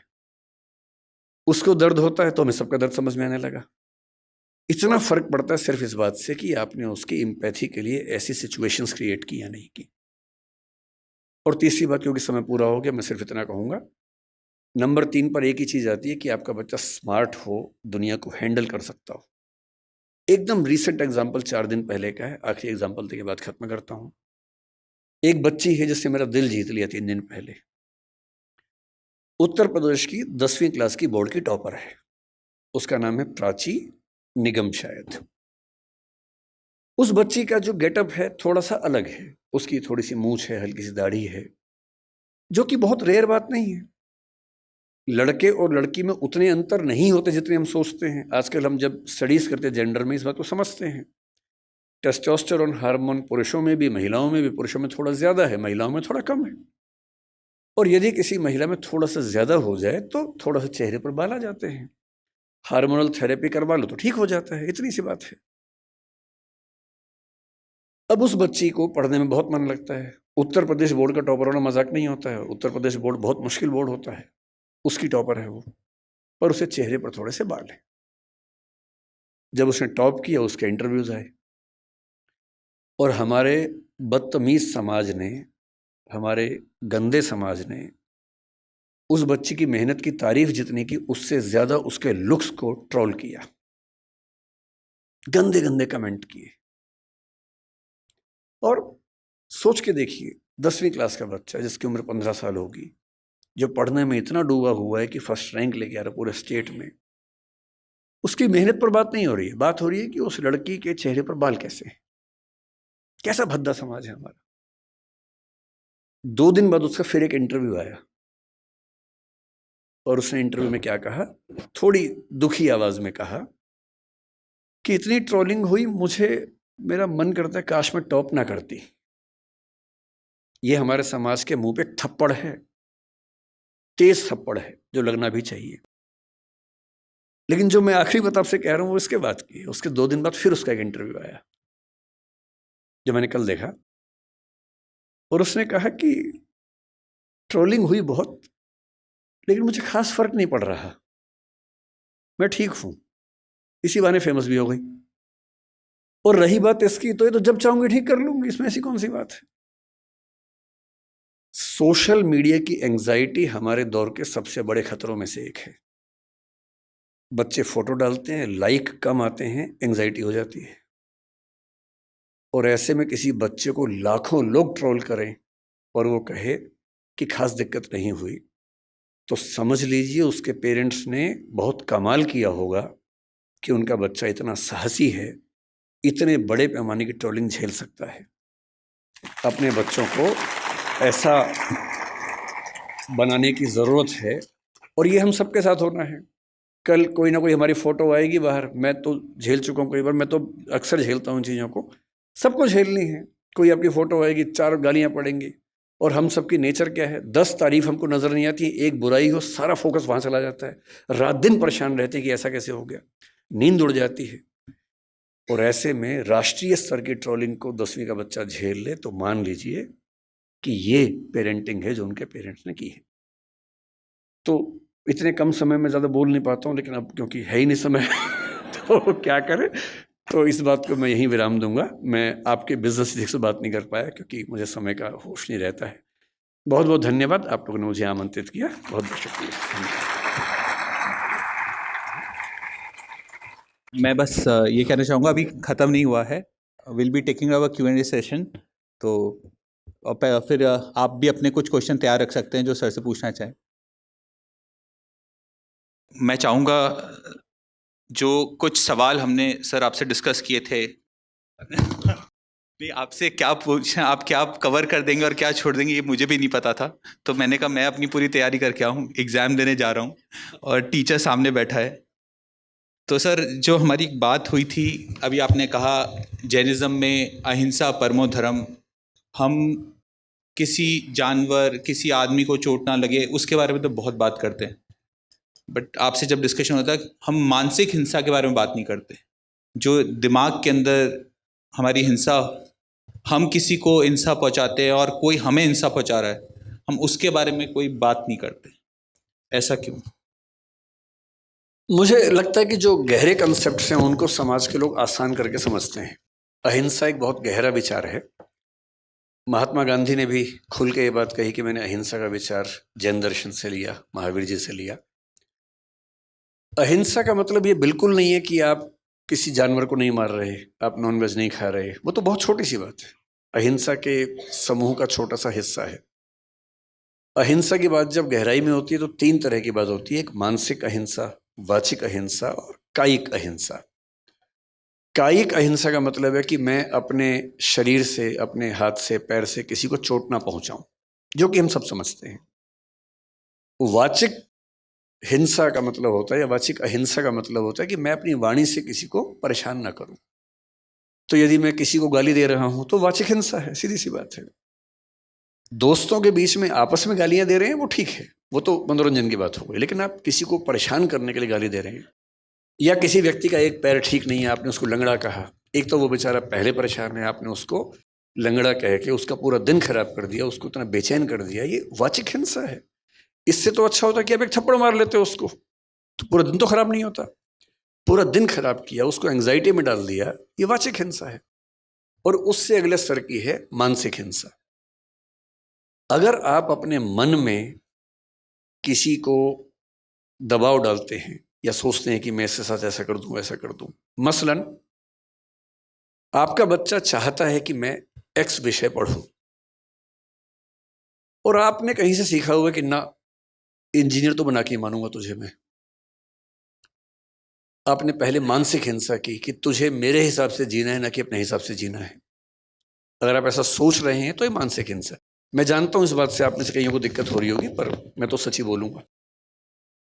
अगर आपने मन में ठान लिया है कि कोई मेरे हिसाब से ही जिएगा, ये मानसिक हिंसा है। अगर आपने वाणी में ये बात कहनी शुरू कर दी है और नहीं मानता तो डांट रहे हैं उसको, ये वाचिक हिंसा है। जब इन सब से काम नहीं चलता फिर मार पिटाई शुरू होती है, उसके बाद वो तो बहुत बात की बात है, लेकिन उसके पहले कितने स्तरों की हिंसाएं तो हो चुकी हैं। इसलिए कायदे का इंसान मेरी नज़र में वो है जो बहुत डेमोक्रेटिक हो, अपनी इच्छाएं न थोपता हो, दूसरों की इच्छाओं का सम्मान करे, तो आप कायदे में अहिंसक हैं। वरना आप दो स्तरों पे हिंसक हैं, केवल बाहरी स्तर पे अहिंसा करके खुशफहमी के शिकार हैं। सर ये जो बात है कि हम अपने बच्चों की जो भी वो करना चाहते हैं, बट आज जो माँ बाप होते हैं वो संघर्षों से निकल के आए होते हैं, और जैन कम्युनिटी में स्पेशली जो फर्स्ट जनरेशन एंटरप्रेन्योर्स हैं जिन्होंने आज अपना बिजनेस बनाया, वो उन्होंने इतना एक्सपीरियंस गेन किया है। मेरे हिसाब से बस वो अपने बच्चे को शायद गरीब नहीं देखना चाहते, वो एक चाहते हैं कि वो एक सक्सेसफुल बन जाए, उसका नाम हो जाए समाज में, इसलिए उसको एक तरफ पुश भी करते हैं। तो क्या वो उसको हिंसा ना करते हुए उस तरफ कैसे पुश किया जाए? देखिए, जैन समाज में ये चिंता कि बच्चे गरीब ना हो जाएं, ये तो लाजमी चिंता है नहीं। जितना मैं समझता हूँ आपके समाज को, क्योंकि पूरे देश में कुल मिला के 44 से 46 लाख आबादी है। 44 लाख 2011 में थी, मैं अनुमान कर रहा हूँ कि 24 में वो 47 लाख के आसपास मैक्सिमम होगी, क्योंकि जैन समाज की ग्रोथ रेट भी सबसे कम है, 5% के आसपास डेकेडल ग्रोथ रेट है। तो 15 साल में 7% मान लीजिए, इससे हमारे 3 लाख और बढ़ गए होंगे, 47 लाख के आसपास होंगे लगभग। इतनी ही आबादी है, और ये भारत की नहीं, दुनिया भर की बता रहा हूँ मैं, भारत तो है ही। और इतनी आबादी के पास जितने रिसोर्सेज हैं वो इतने हैं कि 10-20 करोड़ लोग भी पल जाएंगे आराम से, उसमें कोई चिंता वाली बात नहीं है। तो आप अगर ये कह रहे हैं कि हम चाहते हैं कि हमारे बच्चे गरीब ना हो, तो आप ऐसा तनाव मत लीजिए। मैं ये बात मैं और ये बात मैं 2 वजहों से कह रहा हूँ। मैंने आज तक जैन और सिख समाज में गरीब लोग नहीं देखे। मतलब ये देखा है कि कुछ लोग मध्य वर्ग में हैं, निम्न मध्य वर्ग में हैं, लेकिन कोई भीख मांगता हुआ जैन दिखेगा या सिख दिखेगा, ऐसा दुनिया में नहीं दिखता है। और ये बड़ी बात है। यहूदियों के साथ भी ऐसी बात है, नहीं दिखते हैं, तो ये बात है उनके बारे में। दूसरी बात और भी अच्छी है, बाकी समाजों में ये हो सकता है कि बाप ने खूब पैसा कमाया, माँ ने खूब पैसा कमाया, और बाद में बच्चों ने उनको घर से बाहर निकाल दिया। आपके समाज में ये भी नहीं हो सकता, क्योंकि जैन समाज में उद्यम का मामला है, और उद्यमियों को अच्छे से पता होता है कि पैसे की सेफ्टी कैसे करनी है। तो वो इतनी इन्वेस्टमेंट्स और सेविंग्स और वो सब करके रखते हैं कि बच्चा कितना भी नालायक हो, सड़क पे आना ही पड़े तो वो आएगा, हम तो नहीं आएंगे। अगर कभी हमारे परिवारों में ऐसा हो सकता है कि भाई माँ बाप ने नौकरी की, हम तो नौकरी वाले परिवारों से हैं, हमारे पूरे खानदान में मैं लगभग अकेला हूं जो उद्यमी है, बाकी सब नौकरी करने वाले लोग हैं। मैंने भी शुरू में नौकरी की थी। तो क्या होता है कि ज़िंदगी भर कमाते हैं, फिर एक घर बनता है, फिर बच्चा कहता है कि पेंशन के पैसे मुझे अपना उद्यम करना है या कुछ करना है। पेरेंट्स इमोशनल हो जाते हैं कि बच्चा ही तो है, उसको पैसे दे देते हैं। फिर 2-4-5 साल बाद नीयत बदल सकती है बच्चों की, फिर एक दिन घर से बाहर फिकवा देंगे पेरेंट्स को। ऐसा हो सकता है, जैसे हमने कुछ घटनाएं देखी। अब ये पेरेंट्स मूर्ख पेरेंट्स हैं, इन्होंने ज़िंदगी भर मेहनत करके घर बनाया, बच्चे को दे दिया, पेंशन के पैसे बच्चे को दे दिए, जो सेविंग्स थी बच्चे को दे दी। हर बच्चा उतना लायक थोड़ा ना, इतना संवेदनशील थोड़ा ना है। समझदार पेरेंट्स ऐसी भूल कभी नहीं करते हैं, और मुझे अच्छे से पता है कि आपके नहीं होता होगा। लेकिन तीसरी बात जो आपका सवाल था वो ये कि हम चाहते कि हमारे बच्चे अच्छा करें, नाम कमाएं, तो कैसे पुश करें उनको। पुश करना कोई बुरी बात नहीं है। 18 साल तक के बच्चे को तो पुश करना लीगली भी ठीक है, और मॉरली तो जिंदगी भर आपका बच्चा तो बच्चा ही रहेगा, सीधी सी बात है। मैं सिर्फ इतना कह रहा हूँ कि इम्पोज करने के बजाय अगर आप समझाएंगे तो वो आपका सम्मान भी करेगा, बुढ़ापे में साथ भी देगा, क्योंकि उसको पता है कि मेरी इच्छाओं का सम्मान किया गया था, तो वो आपकी इच्छाओं का सम्मान करेगा। आजकल कई देशों में क्या होता है, पनिशमेंट्स नहीं है। जैसे हमारे देश में तो मार पिटाई हो जाती है, स्कूलों में अब कम हो गई है।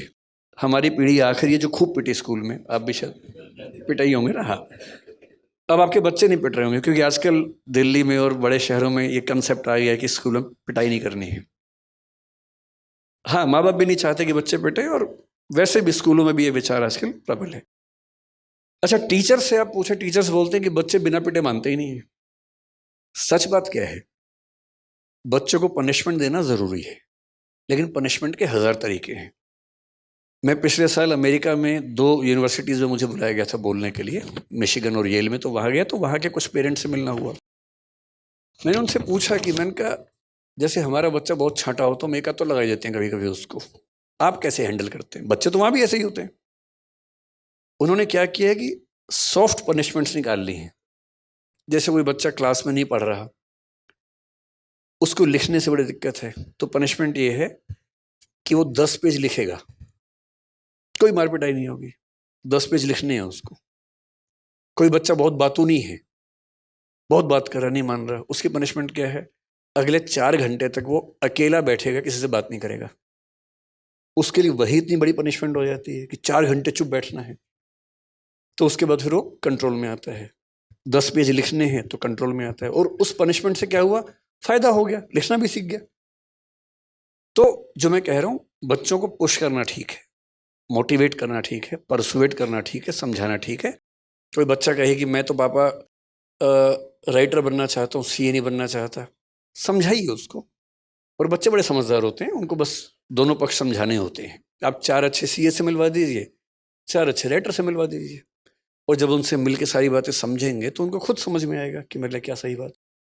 और मैंने देखा है कि 90% से ऊपर मामलों में ठीक परसुएशन मिल जाए, ठीक से समझा दिया जाए तो बच्चे समझ जाते हैं। और फिर वो उनको सेंस ऑफ ऑनरशिप होती है कि ये फैसला मैंने पूरे होशो हवास में खुद लिया था, मैं इसके लिए जिम्मेदार हूँ। फेल भी हुआ तो जिम्मेदारी मेरी है, न कि मेरे माँ बाप की है। ये सेंस ऑफ ओनरशिप बहुत महत्वपूर्ण चीज़ है। सर, सेंस ऑफ ओनरशिप जो आज बात करते हैं, आज के पेरेंट्स, हमारी जनरेशन तो ऐसे रही है कि ऊपर भी पिटी और अब नीचे भी पिट रही है। तो लेकिन जो आज के पेरेंट्स हैं, पहले का तरीका था कि बच्चे को हमेशा कड़ाई में रखो, बट आज के पेरेंट्स का ये हो गया कि जो हमें नहीं मिला वो हमारे बच्चों को मिलना चाहिए। और बच्चों को सब कुछ मिलता है जो उनके विकास के लिए ज़रूरी है, बट इतना कुछ मिल जाता है वो डिस्ट्रैक्ट हो जाते हैं। वो एक उस पर उनको उस चीज़ का नहीं मिलता कि मेरे को ये सब कुछ मिल रहा है, और वो फोकस कैसे बच्चों के लिए। क्योंकि एक कवि है जिसने, मैं उसकी कुछ पंक्तियाँ यहाँ पे बोलना चाहूँगा। लोहा जितना तपता है उतनी ही ताकत भरता है, सोने को जितनी आग लगे वो उतना प्रखर निकलता है। सूरज जैसा बनना है तो सूरज जैसा जलना होगा, नदियों सा आदर पाना है तो पर्वत छोड़ निकलना होगा। तो बच्चों को कि सब कुछ मिल रहा है तो कैसे एक डायरेक्शन के लिए आगे जाएं? मतलब 3 बातें इसमें हैं। पहली बात यह कि आपने स्ट्रगल किया, हमने स्ट्रगल किया, हम चाहते हैं कि हमारे बच्चों को स्ट्रगल ना करना पड़े। बहुत जेन्युइन सी फीलिंग है। ये केवल मनुष्यों में नहीं, हर प्राणी में फीलिंग है कि उनके बच्चों को संघर्ष ना करना पड़े। तो हम भी ऐसा चाहते हैं, हर कोई चाहता है। लेकिन होता क्या है कि जो हमारा थॉट पैटर्न है, रियलिटी उसके ठीक विपरीत है। जैसे आप हैं, मैं हूं, और बहुत लोग हैं जिन्होंने बहुत स्ट्रगल करके अचीवमेंट्स हासिल की।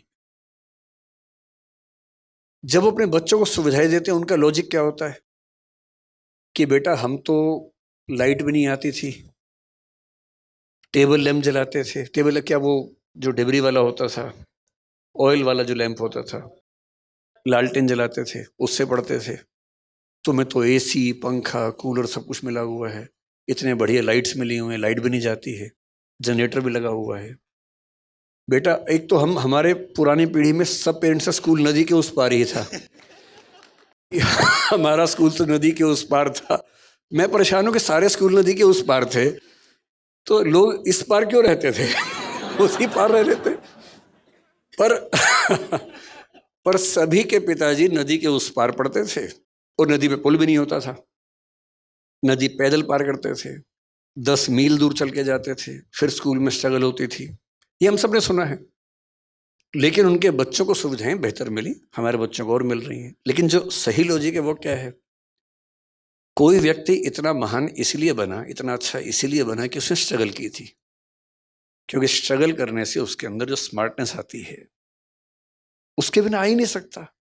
थॉमस एडिसन को स्कूल के लोगों ने कहा कि ये पागल बच्चा है, हम नहीं झेल पाएंगे इसको, स्कूल से निकाल दिया उसको।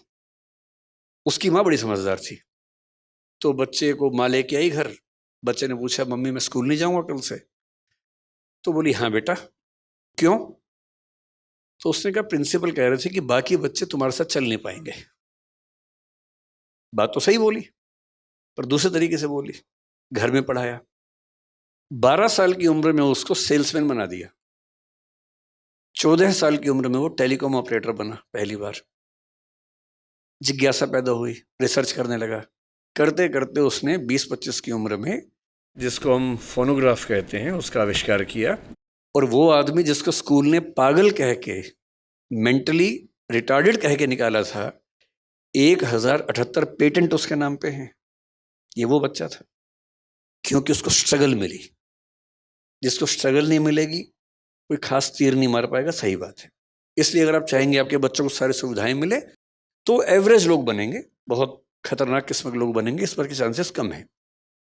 तो तरीका ये है कि सुविधाएं दें, थोड़ा सा लिमिट करें, और कोशिश करें कि किसी एक मामले में फायर उनके अंदर पैदा हो। किसी एक मामले में उनको 10 ऑप्शन दीजिए कि भाई तुम्हें खेलना है तो 4 दिन ये खेल खेल के देखो, क्रिकेट खेल के देखो, फुटबॉल खेल के देखो। जिस खेल में उनका एप्टीट्यूड ठीक से काम करे, उनका मन भी लग जाए, उसमें आगे बढ़ाइए। जिस दिन आपके बच्चे को कोई फील्ड मिलेगी जहां उसका मन कर जाएगा, फिर ये चीज बीच में नहीं आएगी कि सुविधाएं हैं तो बच्चे आगे नहीं बढ़ रहे, फिर बढ़ेंगे। उनको इंटरेस्ट वैसा डेवलप होना चाहिए।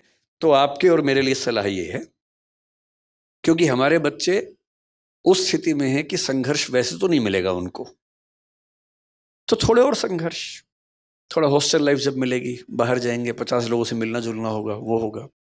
एक ऐसी फील्ड चुनवा दीजिए जो उनके इंटरेस्ट की हो और उसमें उनका मन करे कि मैं कमाल कर दूं, तो फिर आप पाएंगे वो सारे सिम्टम्स दिखेंगे जो हमें अभी नहीं दिख रहे। एक इसमें आखिरी छोटी सी बात मैं आप सबसे रिक्वेस्ट करूंगा। देखिए, मेरा एक बेटा है, एक बिटिया है, जो मतलब हमारे भाई साहब की बेटी है, हमारे साथ रहती है। दोनों बच्चे 17 साल के भी हैं, 18 के होने वाले हैं। एकदम सामान्य बच्चे हैं, पढ़ने में भी सामान्य हैं, हर चीज में सामान्य है। ज्यादा स्ट्रेस लेना नहीं है, साधारणता को एंजॉय करना है। हर बच्चा महान नहीं बन सकता। और एक बात और ध्यान रखनी है, जब तक स्पार्क ना हो आप कुछ बड़ा नहीं कर सकते। और स्पार्क हर व्यक्ति के जीवन में अलग अलग टाइम पे आता है।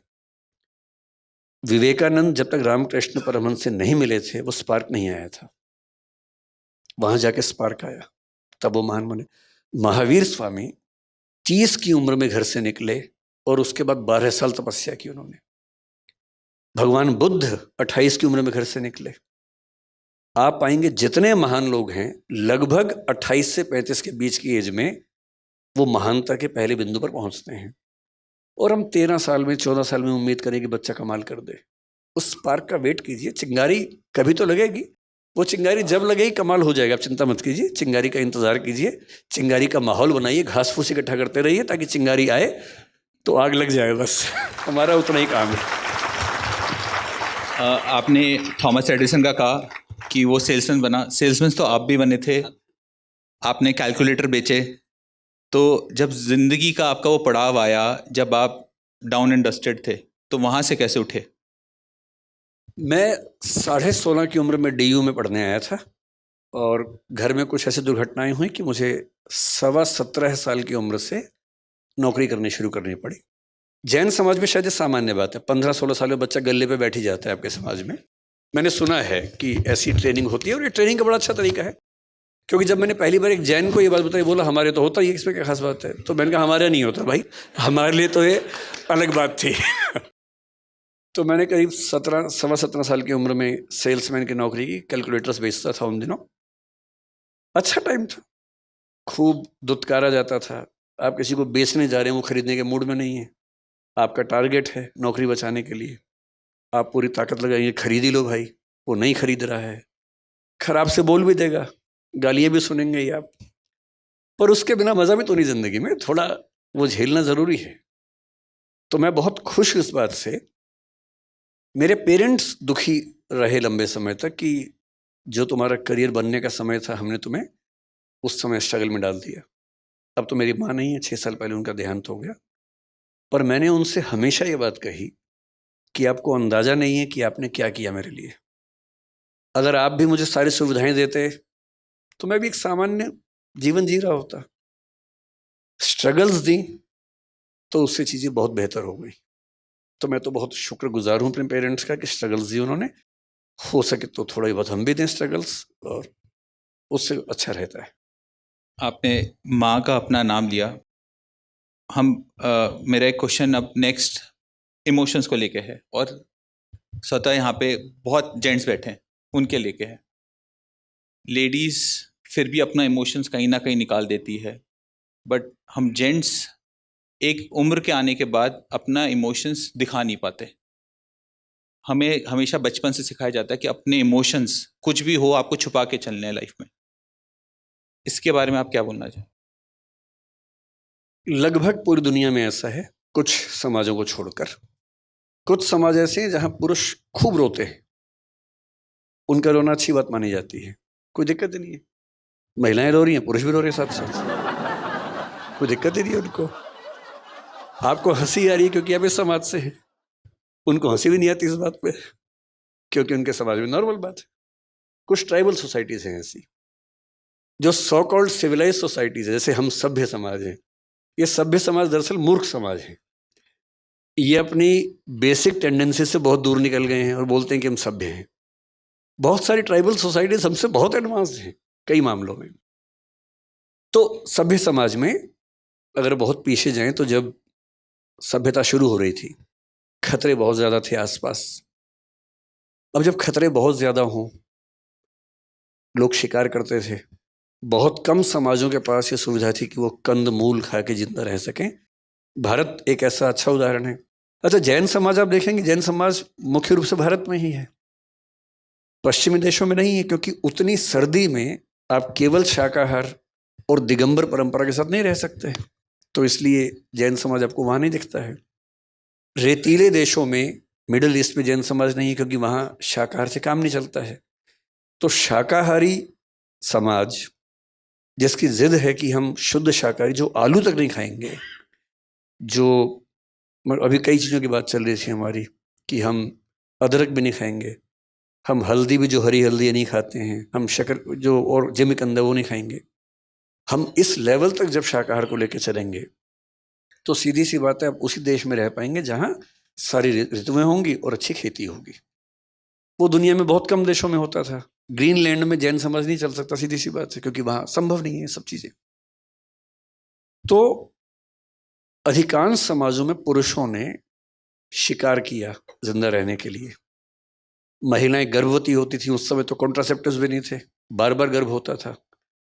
13-14 की उम्र से 35, 36, 38 की उम्र तक लगातार एक बच्चा हुआ, फिर दूसरा हुआ, क्योंकि 20 होंगे तो 2 बचेंगे, 18 मर जाएंगे। तो महिलाएं लगातार माँ बन रही हैं और बच्चे पाल रही हैं। पुरुष की जिम्मेदारी है कि बाहर जाके कुछ लाना है खाने को, शिकार करना है। शिकार करने गए हैं तो शिकार हो जाने का खतरा भी है, सीधी सी बात है। तो उस समय के पुरुषों की जो परवरिश हुई वो ये थी कि उनको बहुत साहसी होना है, लड़ाकू बनना है।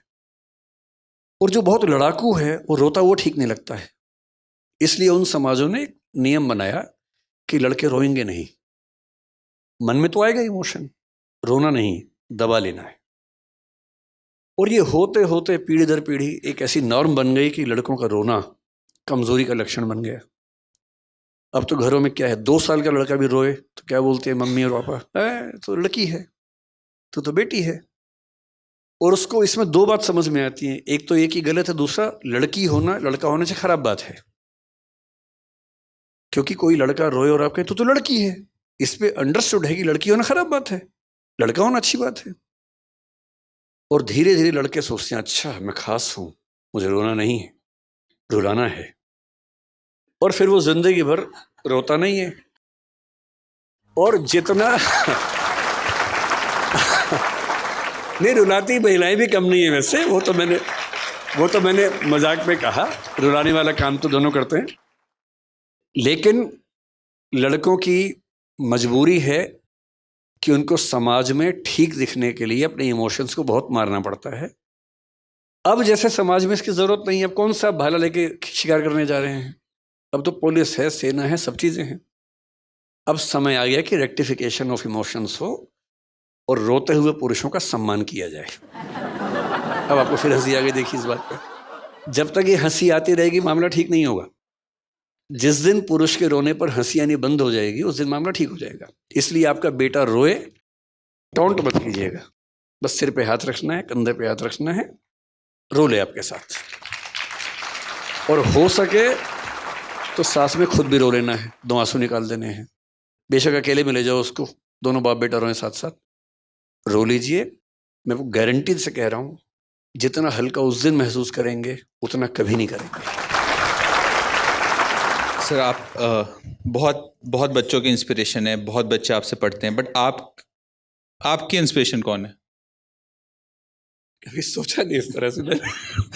लेकिन हाँ, अगर मैं थोड़ा, मेरे पिताजी मेरी इंस्पिरेशन हैं, माँ भी हैं, अलग अलग वजहों से। पिताजी बड़े मस्त वाला टाइप के आदमी हैं, इसलिए हैं। माँ बहुत पूरा परिवार कैसे संभाल के रखूं उस नेचर की थी, तो उस वजह से है। बाकी अगर मैं देखूं तो इतिहास में जाऊं तो बहुत सारे फिलोसफर्स, बहुत सारे सोशल थिंकर्स हैं। महावीर जी भी एक हैं, डॉक्टर अंबेडकर जिनके भवन में आज हम बैठे हैं वो भी हैं, महात्मा गांधी भी हैं। मैं इंस्पिरेशन तुरंत ले लेता हूँ जैसे मिलती है। जैसे प्राची नाम की बच्ची ने एक अच्छा काम किया, मैं तभी इंस्पायर हो गया उसी से। मैं तो ढूंढता रहता हूँ, कोई कुछ भी अच्छा करे मैं तुरंत इंस्पायर हो जाता हूँ। तो ऐसे लिस्ट बनाऊंगा तो कई हजार नाम निकलेंगे उसमें, लेकिन मैं बहुत इन्फ्लुएंस किसी एक व्यक्ति से नहीं हूँ, बहुत लोगों से अलग अलग हूँ। मेरा एक लास्ट क्वेश्चन, उसके बाद विल ओपन टू पब्लिक। बचपन का जो विकास आज के डॉक्टर विकास कीर्ति से मिले तो क्या उसको बोलना चाहेगा? मतलब वो मुझे क्या बोलेगा, मैं उसे क्या बोलूंगा? वो आपको क्या बोलेगा? आप तो वो मुझे बोलेगा यार तुमसे उम्मीद तो नहीं थी इतनी। वो तो ये बोलेगा। और मैं उसको बोलूंगा यार थोड़ा सा बचपन में साइंस पढ़ ली होती तो और अच्छे होते, थोड़ा सा म्यूजिक पे हाथ साफ कर लेते तो और बेहतर हो जाते। मेरे जो रिग्रेट्स हैं उसमें ये है कि मैंने स्कूल में साइंस ठीक से नहीं पढ़ा, और म्यूजिक मेरे पेरेंट्स ने खूब कोशिश की सिखाने की, पर मैंने सीखा नहीं। तो मुझे लगता है कि वो 2 चीज़ें मैं अब कर रहा हूँ, अब करूँगा। अभी कौन सा समय खत्म हो गया, अभी तो है समय। तो मैं, इंस्पिरेशन की बात हुई, मेरा अभी लेटेस्ट जो नए दोस्त बने उनमें एक दोस्त आमिर खान, जो फिल्म सितारे हैं, बड़े अच्छे दोस्त बन गए मेरे। कुछ दिन पहले हम लोग साथ बैठे थे, उन्होंने बड़ी सुंदर बात बताई। उनकी उम्र 59 साल अभी हुई है, 14 मार्च को उनका जन्मदिन था। मैं उस दिन वहीं उनके घर पे था। वो आदमी आजकल म्यूजिक सीख रहा है। रोज शाम को एक टीचर आती है सिखाने के लिए म्यूजिक, वो म्यूजिक सिखाती है, वो सीखता है। मैंने कहा यार कमाल के आदमी है। मैंने उससे कहा कि मैं भी सीखूंगा अब जाके। तो जो बचपन में नहीं कर पाए अब कर लेंगे, ऐसा क्या है। साइंस में आजकल पढ़ रहा हूँ, म्यूजिक भी सीखेंगे। हम तो सब कुछ करेंगे जब तक जिंदा है, कुछ भी क्यों छोड़े। सीखने की कोई उम्र नहीं होती, जब चालू करो तब सवेरा। तो अब मैं क्वेश्चन यहाँ पे पब्लिक से लेना चाहूँगा। सबसे पहले can we have the mic? नमस्कार साहब, आपकी तारीफ़ तो जितनी भी की जाए कमी है, क्योंकि आज जिस हिसाब से सेकंड जनरेशन के लोग भी यहाँ आए हैं, बच्चे जो आपसे बहुत ज़्यादा इन्फ्लुएंस हैं आए हैं, तो वो आपका अट्रैक्शन हम समझ सकते हैं कि कितना मजबूत है इस फैकल्टी में। मेरा एक सोच था जो मैं आपसे थोड़ा क्लैरिटी चाह रहा हूँ। नारायण मूर्ति जी ने इन्फोसिस फाउंड किया, सर्टेन प्रिंसिपल और वैल्यू सिस्टम को लेके करा। उसका उन्होंने टेक ओवर किया मिस्टर सिक्का ने, और उन्होंने भी कोशिश करी कि कुछ चलाने की कोशिश करें, बट उन्होंने माइनर चेंजेस किए for succession of the company. लेकिन वो मिस्टर नारायण मूर्ति को ठीक नहीं लगे कि बोले जो मैंने वैल्यू सिस्टम एक बना दिया है इस कंपनी के लिए, उस वैल्यू सिस्टम पे ये काम नहीं हो रहा है, और he was force to resign. तो उसमें बहुत ज़्यादा कंट्रोवर्सी हुई, सब लोगों की डिफरेंट ओपिनियन थी। आपकी इसमें क्या ओपिनियन है कि whether mister Narayana Murthy was right और मिस्टर सिक्का वॉज राइट? मतलब प्रॉब्लम ये है कि मुझे बहुत डिटेल में पता नहीं है कि वहाँ क्या हुआ, इसलिए मैं स्पेसिफिक कमेंट तो नहीं कर पाऊँगा। अगर वो वैल्यू सिस्टम मुझे पता हो और डेविएशन क्या हुआ तो मैं बता पाऊँगा। पर मुझे ये ज़रूर लगता है कि अगर कोई कंपनी किसी बेसिक वैल्यू सिस्टम पे बनी है और उसका प्रमोटर अभी भी उसका मेजर शेयर होल्डर अगर है, तो उसकी अप्रोच को तो मानना लाजमी बात है। और मेरा अपना मानना ये है, जैसे एक व्यक्ति का व्यक्तित्व होता है वैसे कंपनी का भी होता है, जिसको हम ब्रांड कहते हैं। और अगर कोई कंपनी अपने ब्रांड इमेज से, अपने वैल्यू सिस्टम से दूर जाएगी, तो नज़दीक में दिखे ना दिखे दूर जाके नुकसान उसका होगा ज़रूर। तो यही चीज़ तो रोज़ फैमिली में होती है साहब। पेरेंट ने एक वैल्यू सिस्टम बना दिया, बेटा उस वैल्यू सिस्टम को नहीं करना चाह रहा, वो अपना डिविएट कर रहा है। तो यही तो जो आपने पेरेंटिंग बताया उसमें यही तो आज इशू हो रहा है कि भाई मैंने एक एथिक्स बना दिए, एक मॉरल वैल्यूज़ बना दी, बट वो आज की जनरेशन के हिसाब से उनको लगता है कि नहीं चेंज आना चाहिए। तो वहाँ पेरेंटिंग में कितना कॉम्प्रोमाइज़ करना चाहिए? इसमें ये बात अलग हो गई, ये ठीक वो बात नहीं। फादर ने वैल्यू सिस्टम बनाया, मतलब पहली बात तो फादर मदर ने मिलके बनाया तो ज़्यादा अच्छा है, केवल फादर बनाई अच्छी बात नहीं है, दोनों मिलके बनाए तो ज़्यादा अच्छा रहता है। अब मैं इसमें सारी अच्छी अच्छी बातें नहीं बोलूँगा, जैन समाज की अच्छी अच्छी बातें मैंने खूब बोली, मैं कुछ बुरी बातें बताऊंगा सर आपको। एक चीज़ मैं वो जो बोलना चाहेंगे उसमें मैं ऐड कर देता हूँ, जो बेसिकली हमारे यहाँ का जो कहना चाहेंगे जनरेशन गैप और कम्युनिकेशन गैप, ज़्यादा है। जनरेशन गैप और कम्युनिकेशन गैप। मैं उस पर आने से पहले एक बात आपको बताता हूँ। जैन समाज के जो स्टैटिस्टिक्स आप पढ़ेंगे बहुत इंटरेस्टिंग है। बहुत कम संख्या, रिसोर्सेज बहुत ज़्यादा, उद्यमशील व्यक्तियों की आबादी सबसे ज़्यादा है, पर कैपिटा इनकम में जैन समाज भारत का सबसे अग्रणी समाज है। पढ़े लिखे लोगों में 94% से ऊपर जैन लोग हैं, जो भारत के किसी भी धर्म से ज़्यादा है। ये बात भी सही है। दो और फैक्ट्स हैं। एक पॉपुलेशन होती है कार्यशील जनसंख्या, वर्किंग पॉपुलेशन। वर्किंग पॉपुलेशन में पुरुषों में जैन समाज भारत के किसी भी धर्म से आगे है, और महिलाओं की वर्किंग पॉपुलेशन में परसेंटेज में जैन समाज भारत में सबसे पीछे है। इधर भी टॉप पे है, उधर भी टॉप पे है। और हमें अपने समाज को समझने के लिए केवल तारीफ नहीं सुननी है, ये भी देखना है कि हम कहाँ पीछे हैं। तो मैं जो कहना चाह रहा हूँ, परिवार का वैल्यू सिस्टम पहली बात तो केवल पुरुष क्यों बनाए, पुरुष महिला मिलकर बनाए, अपने बच्चों को समझाएं, सिखाएं। जो डाउट है, एक शब्द वैल्यू है, एक नॉर्म है। डाउट वैल्यूज पे नहीं आता है, डाउट नॉर्म्स पे आता है। आपने कहा कि बेटा अहिंसा एक मूल्य है, बच्चे ने कहा ठीक है पापा अहिंसा एक मूल्य है, लेकिन उस अहिंसा को फॉलो करने के लिए आपने जो तरीके बनाए वो नॉर्म है, वो वैल्यू नहीं है, वो नॉर्म है। जैसे आप कह सकते हैं कि हम सूर्यास्त के बाद भोजन नहीं करेंगे क्योंकि कोई कीड़ा आ सकता है, मुंह में जा सकता है, जो प्राचीन काल में होता था। लेकिन एक पीढ़ी कभी आके बोलेगी अपने पेरेंट्स से कि पापा उस समय लाइट नहीं थी, अब तो लाइट है, ट्यूबलाइट जला के हम देख सकते हैं कि कोई कीड़ा नहीं आया। तो जिस समय ये नियम बना और आज के समय में, क्या अहिंसा के मूल्य पर रहते हुए भी हम थोड़ा सा लेट नहीं खा सकते हैं? मूल्य तो वही है, नॉर्म चेंज हुई। फिर मान लीजिए कल को जो समस्या आएगी हमारे परिवारों में, मैं शाकाहारी व्यक्ति हूँ, मेरे परिवार में सब लोग शाकाहारी नहीं है क्योंकि अपनी अपनी चॉइसेस हैं। मैं शाकाहारी हूँ और मरते दम तक शाकाहारी रहूँगा क्योंकि मेरी चॉइस वही है।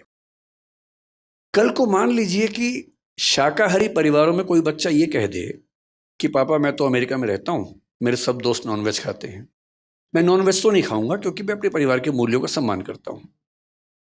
पर बायोटेक्नोलॉजी की मदद से आजकल आपको शायद पता भी होगा, वेज चिकन आ गया है। वेज चिकन, उसमें कुछ नॉन वेज नहीं है, वेजिटेरियन चीज़ों को मिला के चिकन जैसा बना दिया है, टेस्ट भी चिकन जैसा है। अब कल को हमारे परिवारों में जब कोई बच्चा ये कहेगा कि मैं वो खाना चाहता हूँ, तो फिर सवाल उठेगा कि ये वैल्यू की लड़ाई है या नॉर्म की लड़ाई है। मेरा मानना ये है कि हर पीढ़ी को ये समझना पड़ेगा कि अगली पीढ़ी के समय चीज़ें बदल जाती हैं। हम उन्हीं से ये उम्मीद ना करें कि वो हमें फॉलो करें, थोड़ा हम भी समझें उनके हिसाब से कि दुनिया कितनी आगे बढ़ी है, तो संवाद होगा, अच्छा रहेगा। जय जिनेंद्र, डॉक्टर विकास। मेरा क्वेश्चन थोड़ा अलग है, not related to anything of this. मैं पहले किताबें बहुत पढ़ता था और रेगुलर पढ़ता था, लेकिन लास्ट 5-7 साल 8 साल से ऐसा हो गया भाई किताबें पढ़ते हैं, कुछ मैसेज आ जाता है उसको रख देते हैं। तो बुक्स को वापस बेटर वे में पढ़ने का कोई तरीका आप बताओ, क्योंकि आप इतना पढ़ते हो, इतना सब कुछ करते हो। कि मेरे पास किंडल भी है, लैपटॉप में भी किंडल है, सब जगह है, लेकिन वो नहीं कर सकता। फिजिकल बुक से कैसे पढ़ें प्रॉपरली? एक तो मैं पढ़ता कम हूँ, मैं दिखावा ज़्यादा करता हूँ। मैं बहुत पढ़ता हूँ, मेरे बारे में परसेप्शन कि मैं बहुत पढ़ता हूँ, मैं उतना भी नहीं पढ़ता हूँ, शौक है मुझे पढ़ने का। लेकिन देखिए, किताब पढ़ने के 2-3 तरीके हैं। एक तरीके जैसे मैं किताबें खरीदता बहुत ज़्यादा हूँ। अब मैं आजकल कॉन्शियसनेस को रिसर्च कर रहा हूँ, जो चेतना है, जिसको जैन दर्शन जीव कहता है, उसे कोई आत्मा कहता है, बौद्ध लोग मानते हैं कि आत्मा होती ही नहीं है, चेतना प्रवाह है। चारवाक कहते हैं कि ना चेतना प्रवाह है, ना आत्मा है, ना जीव है। हर दर्शन अलग बात कहता है, हर धर्म अलग बात कहता है।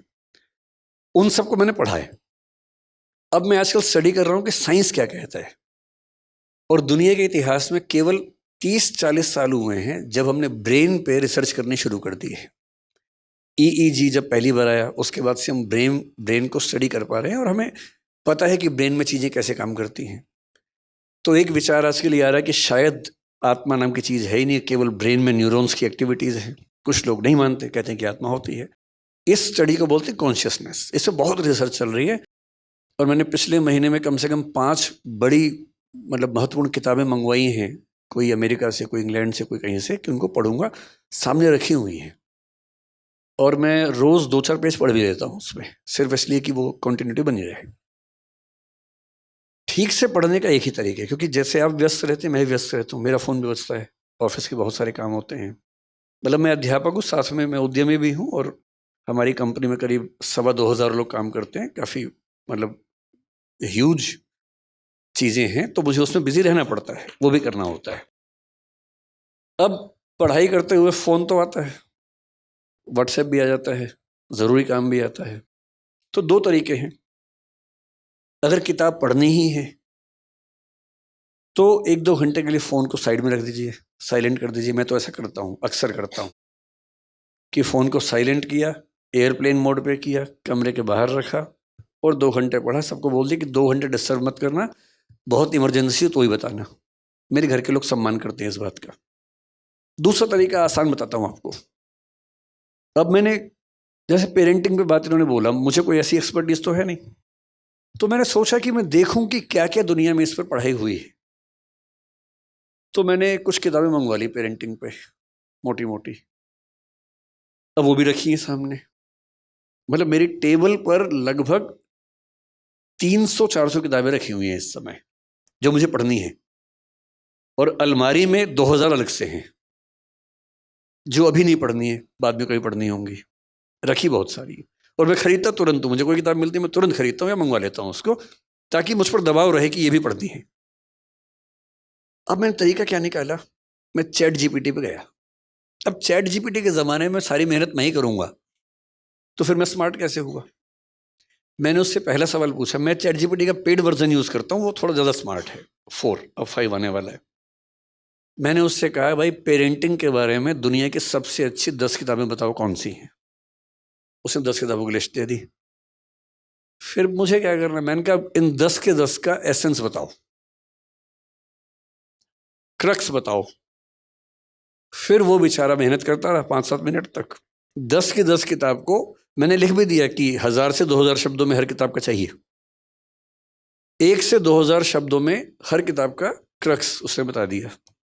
मैंने वो क्रक्स पढ़ा, 2-4 बातें काम की लगी, नोट कर ली, हो गया। हाँ, ऐसी कई ऐप्स है। एक इंस्टा रीड्स है, मैं वो भी यूज़ करता हूँ। तो इंस्टा रीड्स पे यही होता है, दुनिया की सारी अच्छी किताबें उनके समरी मिल जाती है, आप समरी पढ़िए। यूट्यूब पे एक चैनल है, मैं उसका नाम भूल रहा हूँ, 1 बेटर कुछ ऐसा नाम है। हर किताब की समरी है 15 मिनट में। आप स्पॉटिफाई पे जाएंगे, वहाँ ऐसी समरीज मिल जाती हैं। ऑडिबल पे जाइए, वहाँ समरीज मिल जाती हैं। तो आप किताब पढ़ना पुराने ज़माने की बात है, आज तो किताब सुनने की चीज़ है। सैर करने निकल जाइए, एक किताब रास्ते में सुन लीजिए कि जब गए थे और आए हैं, बीच में 4 किताब पढ़ ली उस बीच में। आजकल तो बड़ा आसान है। और जिस किताब को सुन के लगे कि ये धांसू किताब है, वो पढ़िए ध्यान से। तो मैं आजकल बड़ा सेलेक्टिव हूँ, किताबें इतनी ज़्यादा दुनिया में है, कैसे सब पढ़ें। तो मेरा तरीका, अब जैसे जैनिज़्म पर मुझे बात करने का मन था बीच में। ओशो जैन समाज से थे, उनका चंद्रमोहन जैन नाम था उनका। वो आप लोग 13पंथी, 20पंथी, स्थानकवासी, मूर्ति पूजक कम्युनिटीज़ में हैं। वो दिगंबर जैन में 13पंथी, 20पंथी के अलावा एक और कम्युनिटी है जिसका नाम तरणपंथी है। आप में से कितने लोग जानते हैं मुझे नहीं पता, उसका नाम बहुत कम लोग जानते हैं। तरणपंथी, उसके आचार्य थे तरण तारण नाम के। उन आचार्य पे उन्होंने अपनी सबसे पहली 2 किताबें लिखी ओशो ने। ओशो की पहली स्पीच 1965 में स्वामी तरण तारण के बारे में है। ओशो के आश्रम में जो नग्नता आप देखते हैं, उसका मूल असर दिगंबर परंपरा से आ रहा है। और जब ओशो दार्शनिक हुए तो जैन समाज में खुशी की लहर छा गई कि एक इतना अच्छा विचारक हमारे समाज से आया है। पर 2 मुद्दों पर झगड़ा हुआ और वो जैन समाज से अलग हो गए। जैन समाज ने उनको अलग कर दिया, उन्होंने कहा कि तुम क्या कर रहे हो, मैं ही हो जाता हूँ, तो वो अलग हो गए। लेकिन बहुत इंटरेस्टिंग बात है कि उन्होंने जैनिज्म पर 4 इतनी मोटी मोटी बुक्स लिखी हैं। मैंने वो भी मंगवा ली हैं, वो भी रखी है मेरे सामने। तो क्या होता है, जो किताब सुनने में उपलब्ध है सुन लीजिए, जिसकी समरी उपलब्ध है पढ़ लीजिए, जिसको सुन के या समरी पढ़ के लगे कि ये कमाल की चीज़ है उसे पूरा पढ़िए। इस तरह से आप मतलब 1 साल में कम से कम 50-100 नई किताबों को जान पाएंगे। और मैं अक्सर बोलता हूँ कि एक किताब पढ़ने का मतलब है आपने किसी और व्यक्ति के 40 साल की ज़िंदगी को जी लिया। उसने 40 साल पढ़ के सोच के जो लिखा आपने एक दिन में पढ़ लिया। तो हमारी शारीरिक आयु जैसे मेरी 50 साल है, हमारी सांस्कृतिक आयु 5 लाख साल है हम सबकी। पिछले 5 लाख साल में इंसान ने जो जो सीखा, शिफ्ट करता गया, ट्रांसफ़र करता गया, वो सब हमें मिल गया, मुफ्त में मिल गया। और जिसने हर साल 100 किताब पढ़ ली हैं, सुन ली, 40 मान लें एक को, तो हर साल 4000 साल का हो रहा है वो आदमी विजडम में, समझदारी में। तो किताब सुनिए, पढ़िए, समरी पढ़िए। विकास सर, आपने सबसे पहले कहा कि हमको बच्चों में खुशी ढूंढनी चाहिए जी। हर चीज़ के अंदर में खुशी होनी चाहिए। आज का बच्चा अपने दुखों से दुखी नहीं है, पड़ोसी के सुखों से दुखी है। कंपटीशन में मेरे पास मारुति है, तकलीफ नहीं है, उसके पास में ऑडी है, तो वो अपनी मारुति छोटी लगती है। अपने पास साधारण पेन है, उसके पास बहुत ब्रांडेड पेन है, तो उसको खुशी कैसे दी जाए, कहाँ उसको सेटिस्फाई किया जाए कि वो अपने दुख, कोई दुख नहीं है, अपना दुख नहीं है, लेकिन दूसरों का जो ज़्यादा सुख है वो उसके दुखों का कारण बन रहा है, इसलिए वो खुश नहीं है। और हमेशा आदमी भविष्य के लिए सोचता है, भविष्य पाता है पता नहीं, वर्तमान भविष्य के लिए खो देता है, और भविष्य आता कब है यह पता नहीं। 80 साल में भी वो भविष्य के लिए काम कर रहा है, वो भविष्य कब आएगा उसमें इंसान फंसा हुआ है। इसके बारे में आपका क्या चिंतन है? सर, पहली जो बात है, 2 बातें हैं। पहली बात आपने कहा कि आज के बच्चे लास्ट दूसरों के सुख से दुखी हैं। दरअसल ये बात जितनी बच्चों पर लागू होती है उतनी हम पे भी लागू होती है। ये बात तो हर पीढ़ी के लिए है। तो ऐसा नहीं कि बच्चे ही दूसरों के सुखों से दुखी हैं, हम लोग भी होते हैं। पर बच्चे गहराई में समझ नहीं पाते क्योंकि वो छोटे हैं, उनका भी विचार करने का कौशल उतना नहीं है। 30-35 की उम्र के बाद धीरे धीरे हम समझने लगते हैं कि जो है उसमें खुश होना सीखो, हर चीज़ नहीं मिल सकती है। तो मेरे ख्याल से बच्चों को समय दीजिए, समय आएगा तो इन बातों को समझेंगे कि हर चीज़ जीवन में नहीं मिलती है। और इसका तरीका जो अच्छा होता है वो ये, आपके समाज में उतनी दिक्कत नहीं होगी क्योंकि धन की उतनी दिक्कत नहीं है, लेकिन जिन परिवारों में होती है उनका तरीका ये होता है कि मान लीजिए आपका बच्चा कहे कि मुझे एप्पल का फ़ोन चाहिए, और फादर की इनकम बेचारे की महीने की 50,000, 60,000, 70,000 रुपये है, एप्पल का फ़ोन कैसे दे? तो 2-3 तरीके हैं। पहला ये कि डांट के भगा दे उसको, दूसरा ये कि पैसा उधार लेके एप्पल का फ़ोन दे। ये दोनों तरीके गलत हैं। तीसरा तरीका ये कि उसको बिठाए साथ में और बोले कि देख बेटा, ये है मेरी सैलरी 70,000 रुपये, ठीक, ये आया पैसा, इसमें टैक्स लग गया 7,000 रुपये, 63,000 रुपये हैं। बैंक का लोन है 11,000 रुपये, अब बचे 54,000 रुपये, 52,000 रुपये। घर का खर्चा ये है, तुम्हारे स्कूल की फ़ीस ये है, तुम्हारी बहन के स्कूल की फ़ीस ये है, कपड़ों का खर्चा इतना है, बिजली का इतना है, पानी का इतना है, इतना बचा है। इतना पैसा खर्च करता हूँ म्यूचुअल फंड में या शेयर्स में, ताकि जब तुम बड़े हो और तुम्हें अपनी फैक्ट्री लगानी हो तो उसके पैसे इकट्ठे हो सके। अब तुम ये बताओ कि इनमें से कौन सा खर्चा काट के तुम्हें एप्पल का फ़ोन दिलवाऊँ? मैं आपको गारंटी दे रहा हूँ कि वो खुद मना कर देगा कि पापा मत दिलवाइए। समझाने की बात भी तो है ना, केवल डांटने से या मना करने से क्या बात बनेगी? हाँ, लेकिन ये उदाहरण आप पे लागू नहीं हो रहा होगा क्योंकि so we have to wrap it up. So Good evening, sir. My name is Sonali Jain and I'm an educationist. First and foremost, हम सबको पेरेंटिंग के बारे में बहुत वन ऑन एक्सपीरियंस है, पर फिर भी आपके सारे जो डिलीवरी है, आपकी जो एड्रेस है, उससे हम सबको रिचार्ज हुए हैं, उसके लिए धन्यवाद।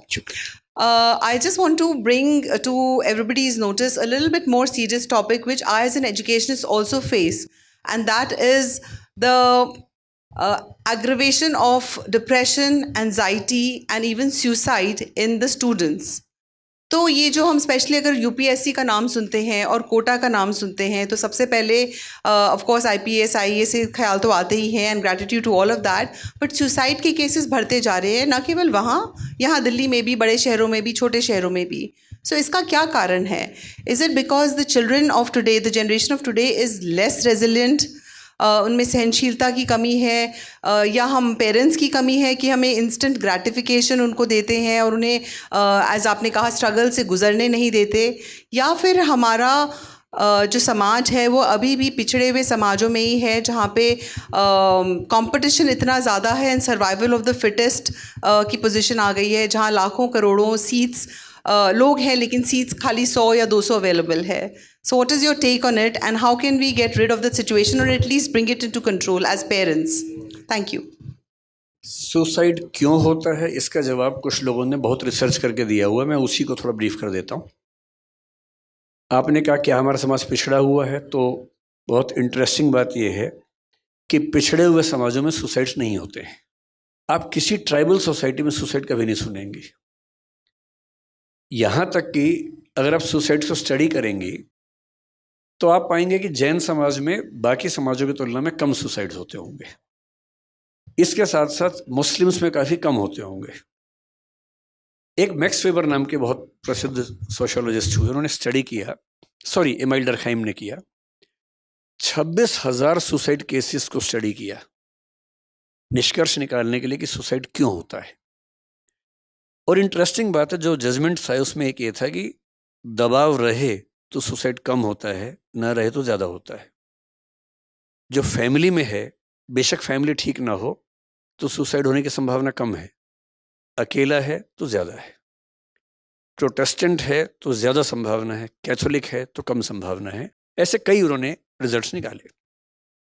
तो ज़्यादा क्यों होते हैं सुसाइड? इसकी बड़ी वजह यह है कि जब बच्चे अपने घरों से दूर होते हैं, परिवार से इमोशनल बॉन्डिंग उतनी नहीं होती है, अच्छे दोस्त नहीं होते, कंपटीशन ज़्यादा है, जिसकी दुनिया में रिश्ते नहीं हैं, जिसकी दुनिया में अच्छे दोस्त दो चार नहीं हैं, जिसकी अपने पेरेंट्स के साथ अनकंडीशनल बॉन्डिंग नहीं है, वहाँ ये खतरा ज़्यादा होता है.